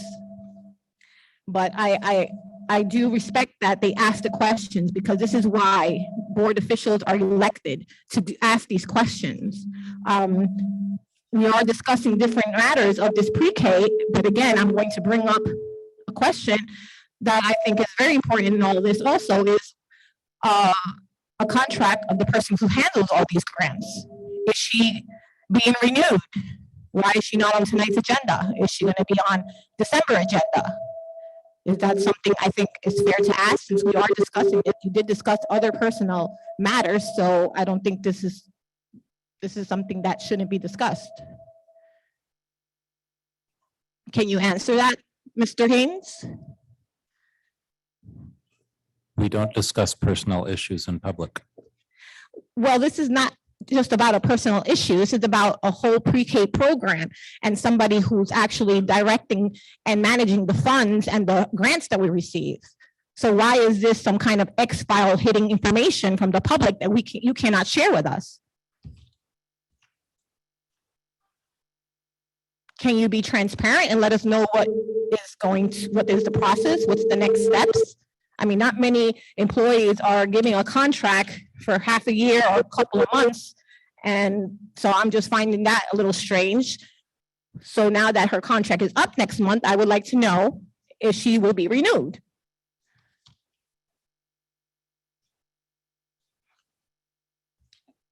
Can you answer that? Can you answer anything? Okay. I'm sure the public will take notice of that also. How much time I have? Okay, so quickly, I wanted to ask a question, and I'm going to direct this to Dr. Martinez and Belinda, and I'm sorry to put you on the spot, but I was just curious about something. I wanted to know how the Social Justice Committee came about, how it was created, who brought it to the table, basically how it was funded. 1 second. Founded, sorry. If you don't mind. So I'm the chair of the faculty and programs. So to my understanding, Mrs. Jody Kraft, she was the former faculties and program chairperson. So if the resolution, okay, so the resolution was passed when Mrs. Kraft was the chairperson of the faculties and program. And when I joined the board in January, I sat down and I looked at almost every single resolution that was passed under faculties and program because I became the chairperson. So then I had a conversation with Dr. Martinez, and he basically, and also Dr. Bender, and then we basically developed the plan. We actually met in February to discuss the faculties and to discuss the social justice subcommittee. So I was the chairperson of the faculties program and also the chairperson of that committee. But thanks to Dr. Martinez, he took over about a year and a half ago. And I remember attending the first cafe as a public member, and it was via Zoom. It was a pandemic, and it was run by Jody Kraft, you, and other stakeholders. Okay, so just a quick question, just a yes or no from both of you. Did Mr. Gibbons was he the founder of Justice and Social Committee? Yes or no? Founding member. Oh, I'm sorry. Were you the founding member of the Social Justice Committee? Was Mr. Gibbons the founding member of the Social Justice Committee? Sorry, at the time he was board president, so he did attend He attended, but that doesn't make him the founder. Okay, That doesn't make Ms. him the Ramos, your person who time is started up. the program, correct? Ms. Mr. Martinez, yes or no? Thank you, Ms. And Ramos, just for a your quick, time. just Thank one you. last quick question, one last quick comment. You know, going forward in the new year, I like many of you, Ms. and Ramos, the your other time ones is know up. how you feel, how I feel. I just hope that going forward, you know, when you're Thank you, Ms. elected on the Ramos. seat, to be in the seat, you hold each other accountable. That means when you know somebody is lying about something, you should definitely call them out on it, because it's not fair that people are allowed time is to up. lie to the community about things that they do and don't do, Thank you, Ms. Ramos. and nobody says anything. Thank You you, Ms. guys Ramos. are elected officials, and when you see something, you should say something, especially if it's false. Thank you, Ms. Ramos. Shame on you, Gibbons. Well, right. Mrs. DeSantis? Okay, I just want to remind the public that we do have a 5-minute time limit. Please adhere to our rules. It's true. Mr. Sands, before you make a comment, I just want to comment. Ms. First, I would Ramos- like to say, there's nothing far Oh, more yeah, it's a different important topic, okay. in this district than the students that are already here. And there has been a big cost to this district for this pre-K program.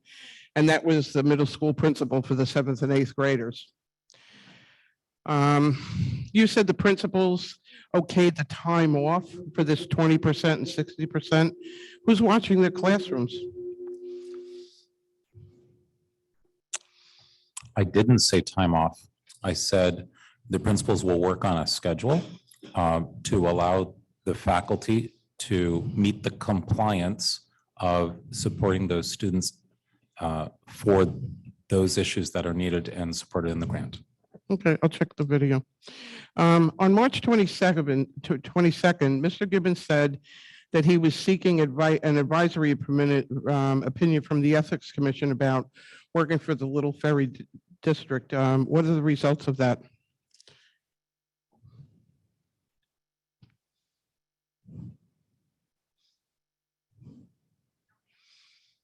He publicly stated he was asking for an advisory opinion. I'd like to know what the results of the opinion were.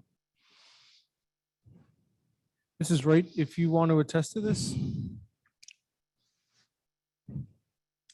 I can tell you that the advisory opinion was received and it was provided to Mr. Gibbons. Until the School Ethics Commission identifies those decisions as public, it's not for me to share that information, but for Mr. Gibbons if he chooses.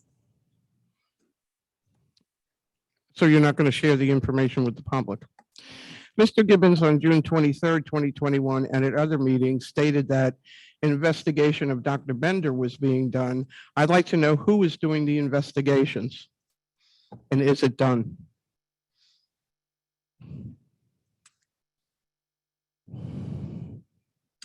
I would suggest that the board not respond with regards to ongoing litigation. That night, you suspended Dr. Bender. Maybe you could explain why you voted not to renew her contract when you stated there was an investigation without a conclusion.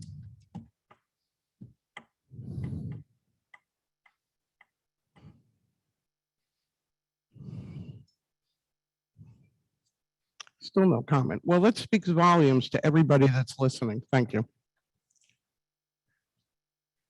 Mr. DeSantis?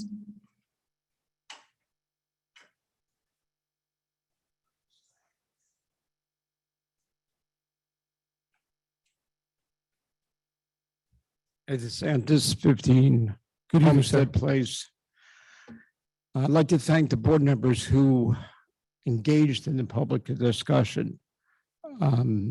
It helped an understanding of the questions you have and the ability for Ms. Theimann to come up and explain and give us some more information. What the board is lacking very much is on that kind of transparency, discussion. A committee system is great, but a limited committee system is great. I think many things going forward maybe should be handled board as a whole, so the community and the board members can both be engaged and not come to this point where at last minute they're trying to ask about information they should have long in advance. I have a question about the master plan. Does the master plan in terms of buildings and grounds include the potential or almost guaranteed increase in student population? What master plan are you talking about? Yeah, you brought it up in the report and I wasn't sure. So you're talking about the municipal master plan? I'm not sure. You mentioned it in your report and I'm just asking about it. The municipal master plans calls for buildings that are now dual use, which means there'll be residential and commercial properties. That's the direction the town is going, which will mean increased apartments, which will mean increased children in the district. The Challenger projects over there, 64 Challenger Road and others, is 1,550 units. Of that, 10% are set-aside units. It's 150 units, which are 2 and 3 bedroom units for low-income families. That's what the master plan is. That's why we want to meet with the planner for the village Mr. Egan wants to meet with them, I want to meet them, so we can figure out what are they going to do with the extra open space they have? Is it to be built on, or is it going to be recreational? But we need to know those things to plan for future students in the district, and we don't have enough room right now. No, not a lot of time either, as you well know. Not a lot of time. So I'm hoping that, as you said, there'll be public involvement in this, along with the district and the board going forward. And we can look forward to maybe crafting a good, the best solution we can. Last thing, just quickly, personnel. Personnel is an interesting subject. Most personnel issues really are faculty and positions. They're not really about individuals, and wanting to know about what's going to happen with a position or a program requires knowing really if somebody is going to take them over, and if somebody wants to support a person or believes they would be a good candidate. There's no personnel issue that really is involved here. It's a position info. It's talking about the district, and certainly would be able to be answered. All right, thank you for your comments. Mr. Sadler?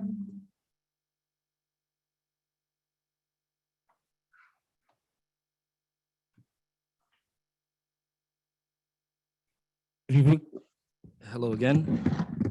So I wanted to thank in particular Ms. MacNeill, Ms. Orth, Dr. Martinez, and Ms. Rodriguez for bringing some great questions for the board to consider and for the community to think about as well. I did stand up earlier and say that, and I still feel the same way. I love the idea of having a pre-K program here in our community. I think it would be great, but I do think that it is wise, as you guys have said, to have a plan and to make sure that it's something that will be sustainable, something we can actually do. So thank you guys for doing your due diligence on behalf of the community. I really appreciate it. Thank you so much. I'd also like to thank Mr. Cathcart, who I know that we've had our differences in the past, but I think that you've been a great professional kind of chaperone for Mr. Gibbons. For those of you who can't see at home, Mr. Gibbons is quite want to break out into kind of petulant little childish kind of outbursts. And Mr. Cathcart has done an amazing job of kind of in very parental fashion, kind of keeping him in check. And I'm very grateful for that, Mr. Cathcart. Thank you so much. I'd like to say to Mr. Gibbons, we've certainly had our differences. I'm sorry, I apologize. I'd like to say to Mr. Fernandez, I've had my differences, as I think the community knows, with Mr. Gibbons. To answer Christina's question, it's very unfortunate that the gentleman here clearly appropriated other people's work and misrepresented himself as an advocate for social justice in our community. Thank you, Mr. Cathcart. Great job. So it is a terrible shame. It's a disgrace that you would try to appropriate, other people's work in that way. I sincerely hope, in all sincerity, that you would really be serious about doing this work. And if you were, I would look forward to working with you. I am not the thug that you have tried to make me out to be to the community, or that you've created in your own head. You don't have to be afraid of me. We can have a conversation anytime. I'm happy to do so. You can even bring, if you like, your chaperone along with you. I'd have no problem with that. While I have found your behavior to be unprofessional, abhorrent, I found it to be spineless. I do believe in redemption. So I do believe I don't define people by their mistakes or by my impression of what may be wrong with them. I certainly have made my own mistakes, in the course of my lifetime, and I'm open to talking with anybody. So now that you will no longer be a trustee, thank goodness, thank the community for that. You will no longer be a trustee. I think the community has spoken. And thank you, Mr. Fernandez, for that reminder. The election results were clear, and I feel that I feel very vindicated by them. And I think the community as a whole, who's had issues with your disgraceful behavior as a trustee, feels vindicated by that. I look forward to the possibility of working with you as a citizen, if somehow you can find the courage maybe the maturity to have a conversation. Excuse me, if somehow Mr. Fernandez, Mr. Gibbons can find the maturity and the courage to like actually have a conversation, I'm always open to doing that with yourself or with anyone. Thank you so much. Have a good evening. Thank you for your comments. Thank you for your comments. I'm sorry, Mr. Sadler, I just want to apologize. You and your wife were also instrumental in advocating for our community and for our youth and having that open line of communication and trying to get that vision, into like reality, thank you very much. You and your wife and your children were instrumental in getting this social justice started. Mrs. Baloo? If I can just second that sentiment, Mr. Sadler was no other member of the public has been more instrumental in pushing for this social justice committee in a very gentle and persistent way. And I want to thank him for that. I also wanted to just make a comment, Ms. Ramos. We have very little control or oversight over each other. We are elected officials. Only the public can remove us unless somebody commits an egregious crime. We oftentimes disagree up here, and the reason we don't confront each other up here is because it would just make a fight. It would just be a he said, she said, or he said, and it wouldn't get anywhere because we really don't have power over each other. If board members had power over each other, I would have been knocked out of here a long time ago. And so only the public has power over us, and we do so many elections. So I just wanted to clarify that point.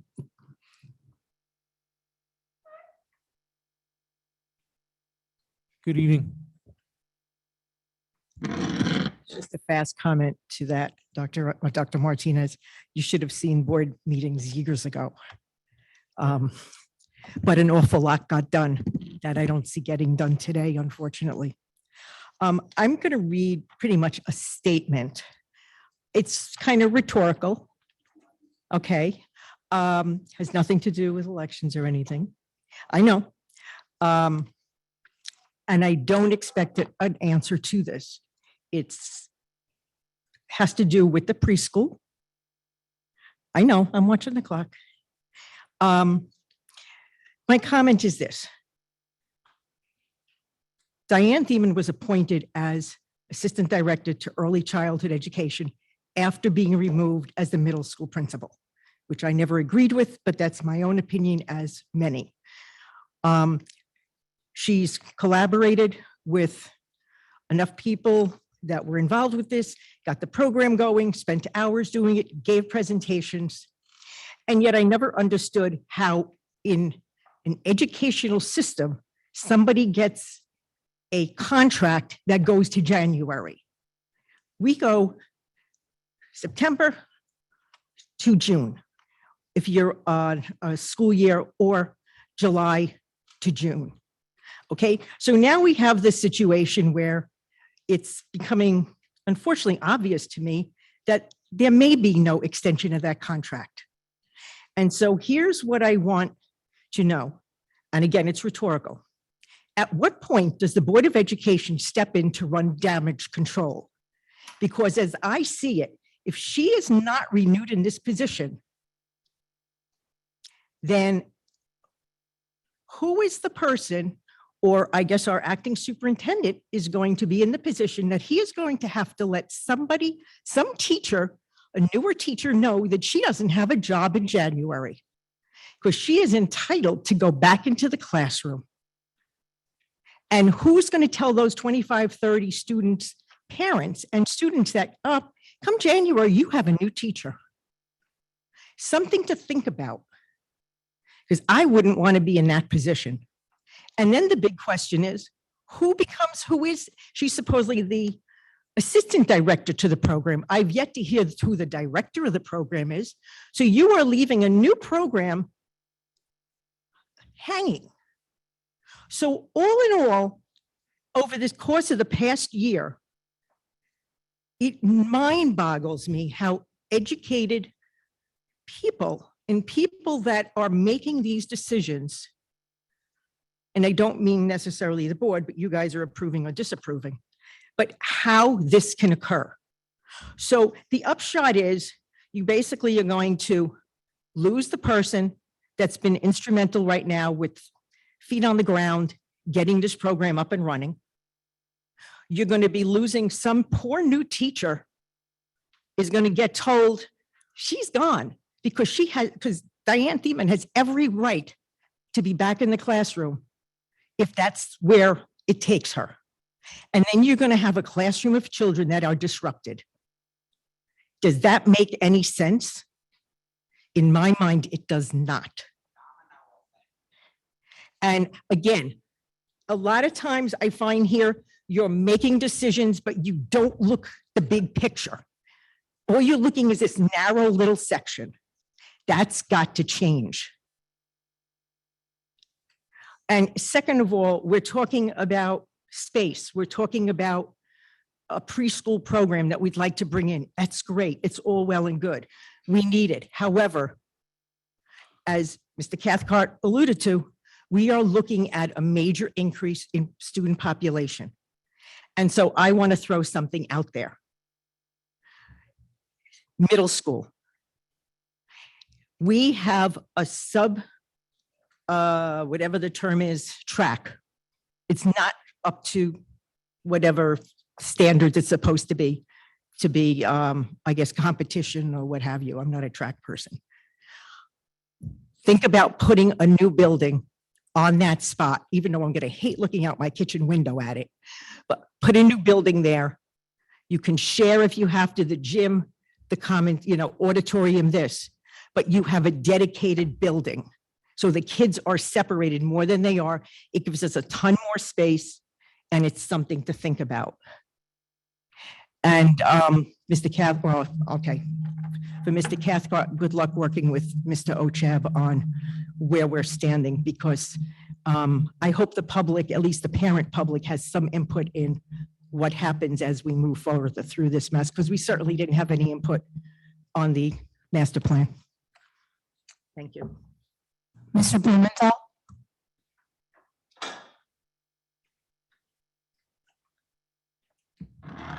Good evening. Tom Blumenthal, 55 Teaneck Road. 3 points. The first two with regard, I'd like to ask Kerry.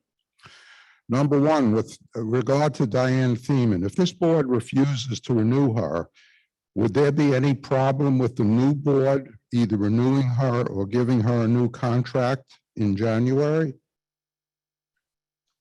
I'm not sure I'm following the question, but all personnel decisions are recommendations from the superintendent. So they come first from the superintendent to the board. If the superintendent recommended after the board is reorganized that she be either renewed or given a new contract, whichever is appropriate, would there be any problem in doing that? I think in your hypothetical, she's not renewed now, but is put on the agenda to be renewed in a position in January. Yes.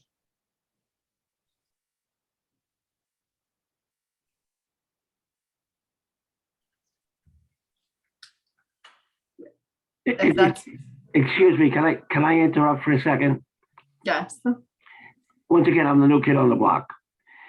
And I just, to trying to read everything that's going on. And one of the things is that a position is ending by previous board resolution, December 31st. What is the district supposed to do? Should they're required to post the position? You just can't appoint someone like that without posting the position. And supposing somebody comes in, it's going to knock the lights off and socks off of everybody. The board would have to understand that. But the board that's going to make that decision is going to be the board in January, not this board. So the answer is yes. What's yes? That she could be either renewed or reappointed in January. In January. Yes. Okay, thank you. You're welcome. Kerry, my second question is there any update on our collections against Little Ferry? So the Little Ferry case is continuing. We have filed a motion for summary decision in that case, but we don't expect the judge to rule on it for several months. So the case is proceeding, and we are pursuing avenues through the administrative process. Did they file opposition to the motion yet? No, the motion was just filed today. Today? Today, based on the judge's deadlines that she set. So they have a month to file opposition. In the OAL, the deadlines are shorter, but I don't expect to hear anything from the court for probably about 2 months. Okay, thank you. The last thing I have to say is I've been involved with the Board of Education and helping people in the district on the record, off the record, for approximately 30 years. And the results of this election, to me, are wonderful because for the first time in over 15 years, the darkness that has hung over and emanated from the Board of Education can finally start to lift, and we can look forward to some light in the district. Thank you for your comments. Mrs. Dwyer?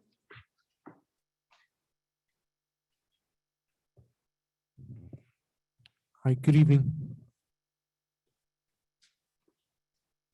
Good evening, Dawn Dwyer, 199 Bergen Turnpike. I would like to know if all the board members had the chance to read and carefully review the bus audit that was completed and finalized September. I would like to know if the Board of Education is going to take the findings to the Bergen County Prosecutor's Office to prosecute the former busing coordinator for endangering the welfare of our children and for having buses on the road that are unsafe with staff who have been out of compliance with training and testing. I was appalled that our busing inspection failure rate was 64% with an initial pass rate of only 18%, while our neighboring district showed a failure rate of 0 to 27% and a pass rate of 73 to 83%. Personnel files show training has not been repeated since August of 2018, and also notes that the special needs training is supposed to be given to all drivers and monitors before they begin their duties. Biennial physical exams were missing as well.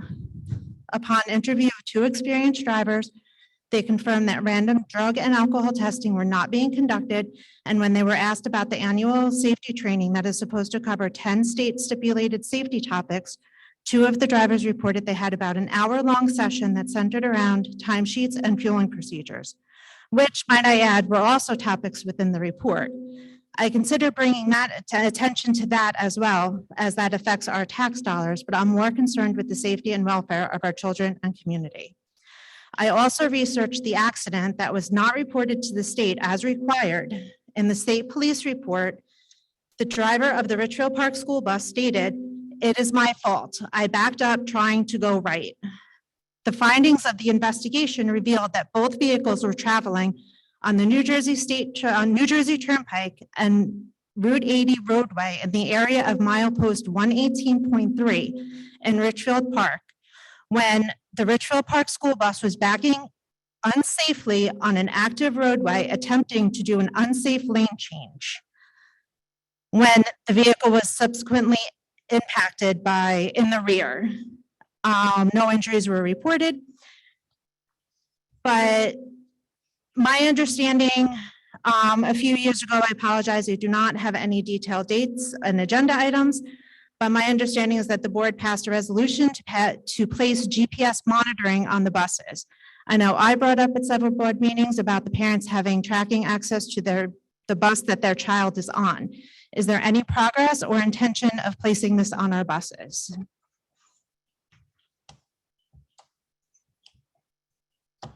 I think I heard 3 things there to address. One, I think the board stands by its actions as far as personnel and that we don't discuss personnel issues in public. 2, I'll borrow a line from Mr. Egan that although we're not looking back, we are looking forward. We are looking forward reflective of some of the opportunities we have to change and progress and make the organization safer and better for our students. And number 3, Mr. Egan has brought some solutions to our attention that we will be paying attention to and look forward to sharing with the learning community as far as transportation and ensuring things are safer and better for our students. So Mr. Kilmurray is no longer the busing coordinator and he's no longer active personnel. So you can't tell me whether you're going to take action against him. He's no longer personnel. That would be a discussion with Mr. Egan and Mrs. Grabstein and the rest of the board. That I do not have an answer for that at this time. Okay.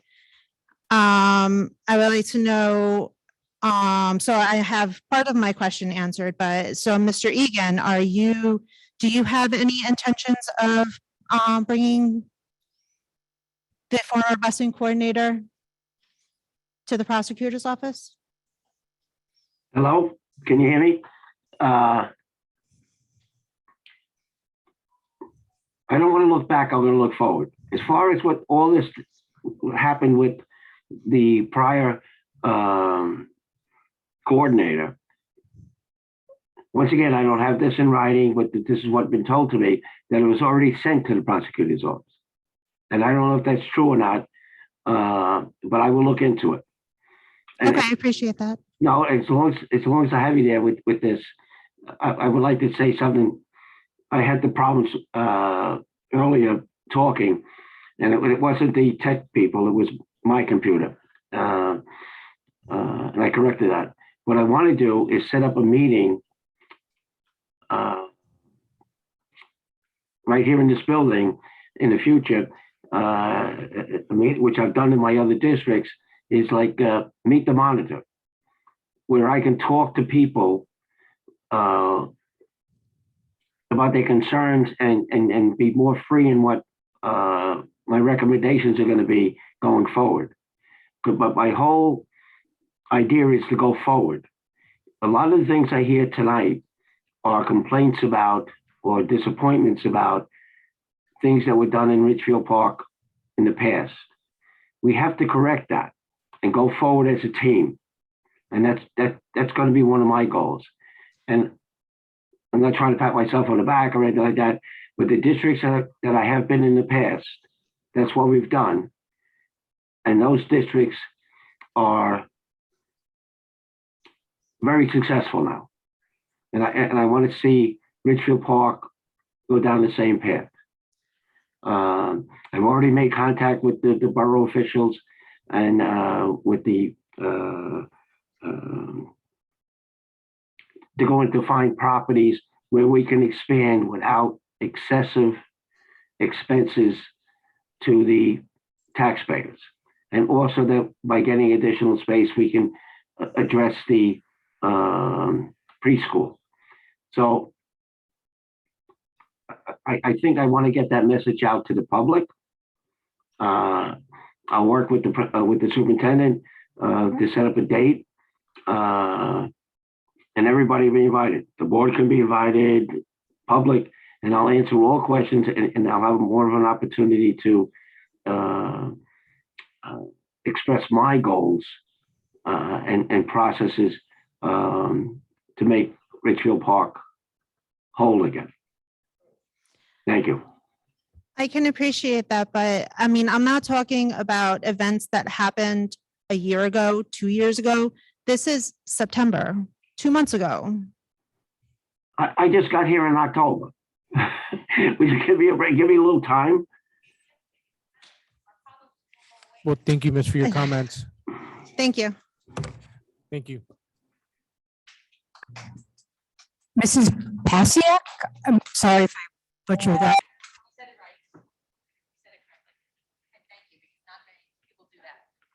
Good evening, Miss. How are you? Good evening. Lori Pasiak, 15 Webster Street. I think I've made it plainly clear in the past on the rare occasions I don't come to this podium often. Dr. Haines, I'm really not happy with your performance. Really unhappy. Did the board see what happened on election day? Because 3 of you are not coming back. And next election day, if you don't get rid of him, 3 more of you are not coming back. Trust me on that. Thank you.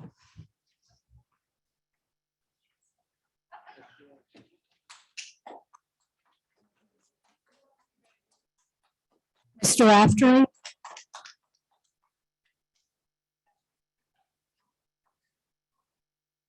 Mr. Raftery?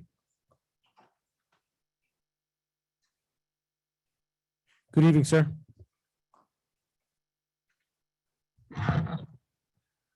I won't waste anyone's time like the state monitor. I am looking at moving forward. I had a short discussion with President Fernandez at the end of last month's meeting, where I suggested we put transportation on a committee. Mr. Fernandez agreed with that. That would build for the problem we had with transportation is nobody understood what was going on from the top down. And that's understandable. So if you had transportation on a committee, you would have a much closer relationship there and better oversight as to exactly what was going on. I'd like to see that in January, whatever. In regards to the pre-K, Ms. MacNeill used the four-letter word again, plan. And I don't know what everybody else on the board is learning. I hope you all are learning from them. They are professional business women. There should be a plan for everything. And your plan is not for tomorrow. Your plan is for down the road. Pre-K presents its own problem because it's money being given away by the state and they hold you to a very short deadline. So perhaps they need a separate meeting on pre-K where the questions and stuff can be discussed in a little greater detail without having to hold up the whole meeting. Because it is still my feeling that we are screwing a whole generation of kids, ignoring them as we work on pre-K and whatever. We are not addressing education with our children, and I think we can do that if we allot the time. But that would take the board looking at what their setup is, how they can operate more efficiently and get better results. Thank you. Thank you for your comments.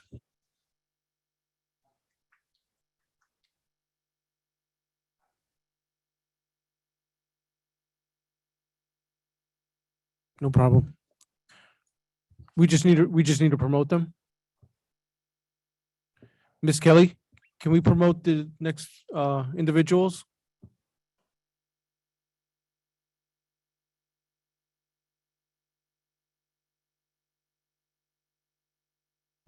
Good evening. Hi, Sharon Ramirez, 205 Overpeck Avenue. First, I actually just wanted to say, I know that there's a change in board coming in January. Everybody sitting up there that is part of the board is a volunteer. So I do thank all of you for your service for the town. And I know it's not easy sitting up there night after night, I mean, of meeting after meeting. So I do appreciate all the time and efforts that everyone on the board has put in. So thank you for that. One of the other things, last night was back to school night down at the high school. And I want to thank the high school principal because I sent her a very panicked email that I have 3 children and 20 teachers to meet. And how was I going to do that? And so they did set up an online appointment system. So I do appreciate that I was able to meet with my children's teachers. So thank you to that. I'm bringing up the pre-K program. And what's really having me upset is that we were lied to by Dr. Haines.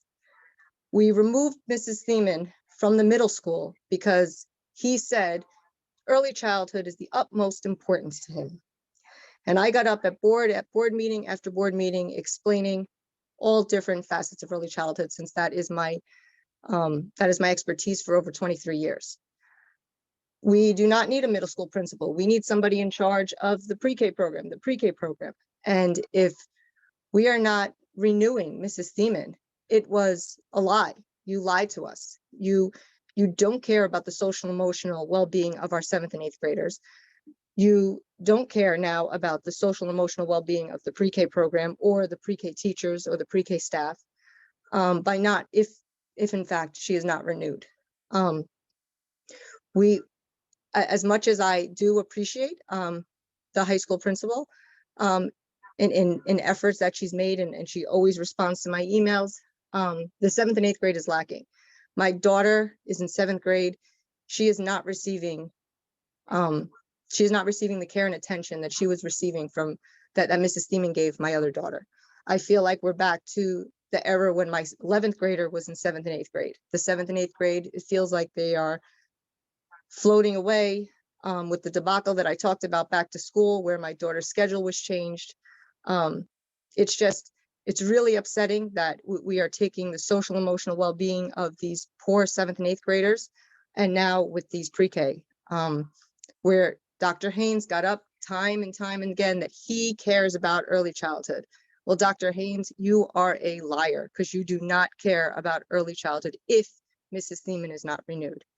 Thank you again for your time.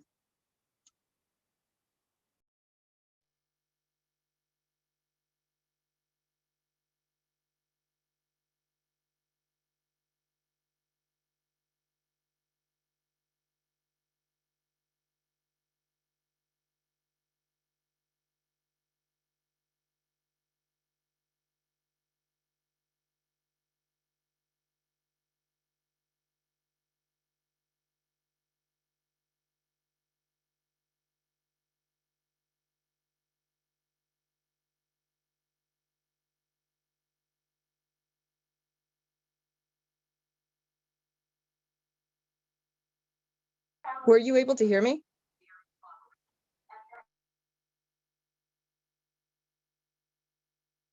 Thank you. Have a good night.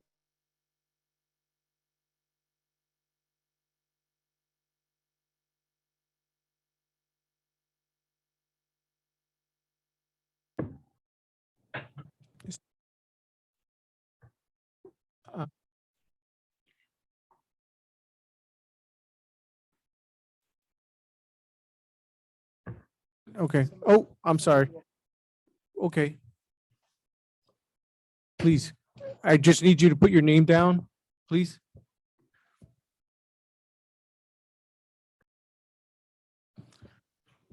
We have until 10:10.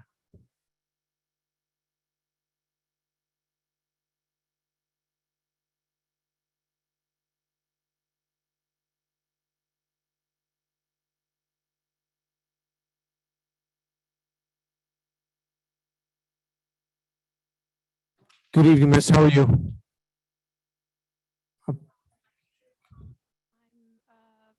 111 Paulison Avenue.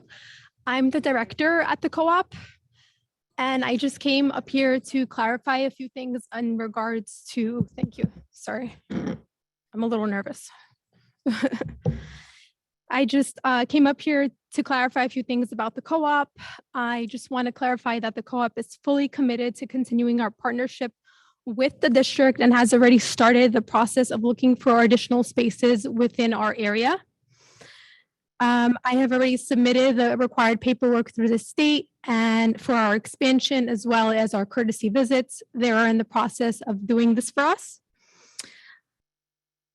I just want to say that the co-op and myself and my teachers and my kids are extremely pleased with our relationship with the district, and especially with Ms. Theimann. She is consistently available to us whenever we need and has been a vital part of getting this program running. And I really appreciate that from her and the board for allowing us to be the, I guess, first universal pre-K expansion program in the district. And as far as plans go, the co-op does have a plan. So if anyone of the board is interested in learning about our plan, please feel free to reach out to me. I am available via email all the time, and I look forward to answering any questions the board might have. And that's it. Thank you so much for your comments. Thank you. Okay. I would just like to make a comment, and I'm sorry I missed your name of the director.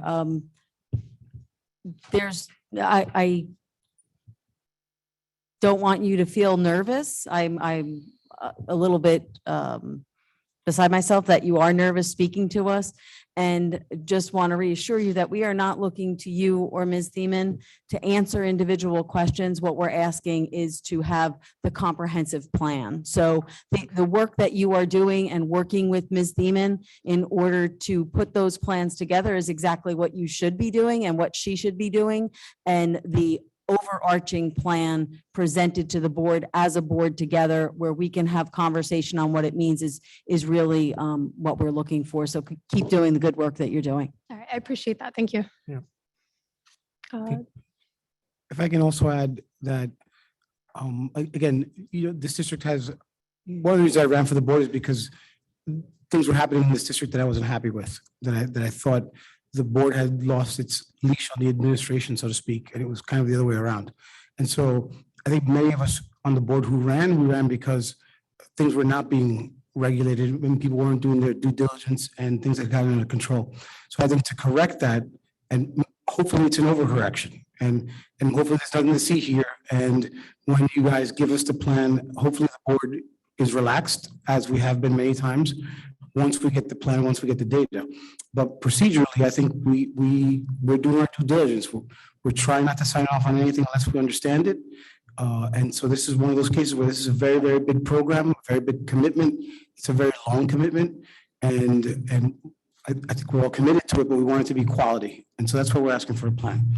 But I know the co-op, my kids went through the co-op, and I have nothing but good things to say about the co-op. So I'm glad that we're partnering with them. But in this capacity, we need to see a plan. So we hope you'll be part of that, enlightening us as to what's going on. Thank you. Okay. Before we close out of public comment on off agenda items, I just want to make a statement that because this contract renewal is not on the agenda, is not anything to do with personnel.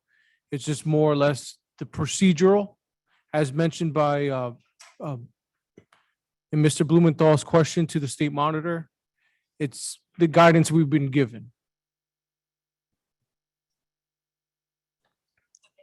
Yep, moving on to new business. Faculties and programs, Trustee Rodriguez. Mrs. Rodriguez, I believe that that you won't be voting on 1601 and 1603.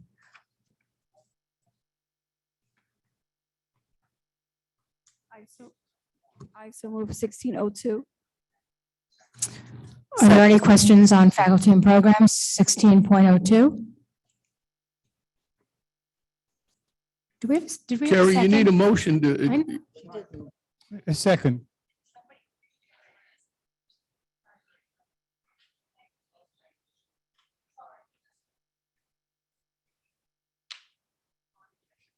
Okay, are there any questions? Seeing none, Mrs. Rodriguez, Yes. Mrs. MacNeill, Yes. Mr. Gibbons, Yes. Mr. Gomes, Yes. Dr. Martinez, Yes. Mrs. Orth, Yes. Mr. Cathcart, Yes. and President Fernandez. Yes. Motion passes. Yeah, moving on to consent, new business on consent, Trustee Orth.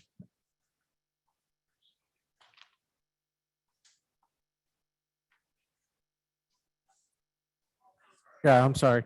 Finance and Insurance, Trustee Gomes. I so move FI 1701 and 1702. Second.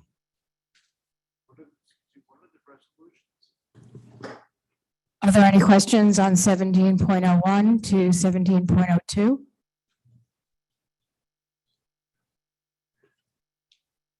Mr. Gomes, Yes. Mr. Cathcart, Yes. Yes. Mrs. MacNeill, Yes. Dr. Martinez, Yes. Mrs. Orth, Yes. Mrs. Rodriguez, Yes. and President Fernandez. Yes. Motion passes. Sorry, consent agenda, Trustee Orth. I so move I second. 1801. I second. Are there any questions on the consent agenda, new business 18.01? Seeing none, Mrs. Orth, Yes. Mr. Cathcart, Yes. Mr. Gibbons, Yes. Mr. Gomes, Yes. Mrs. McNeill, Yes. Dr. Martinez, Yes.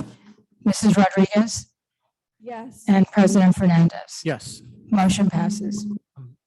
Personnel, trustee Gibbons, I so move new business personnel 1901 to 1904. Seconded. Dr. Haynes, can you just comment on the extra compensation? I'm not sure what that refers to.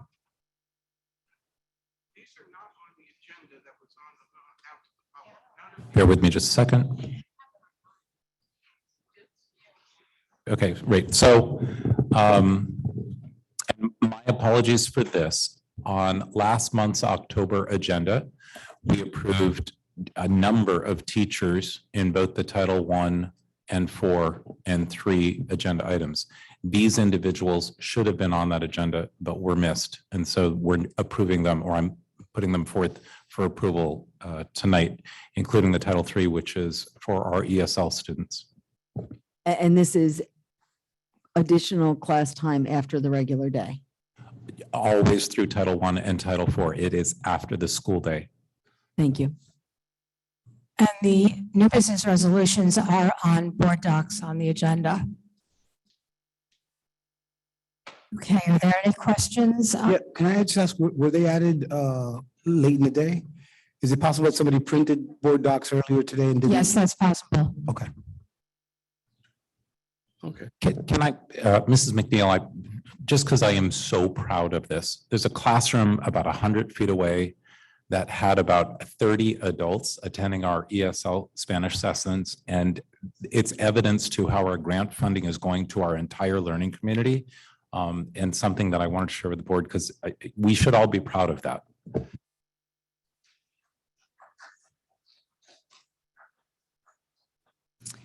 Okay, any questions on personnel 19.01 to 19.04? Seeing none, Mr. Gibbons, Yes. Mr. Cathcart, Yes. Mr. Gomes, Yes. Mrs. McNeill, Yes. Dr. Martinez, Yes. Mrs. Orth, Yes. Mrs. Rodriguez, and President Fernandez. yes. Motion's pass. Make a motion to adjourn. Make a motion, we adjourn. Do we have a second? Second. Good.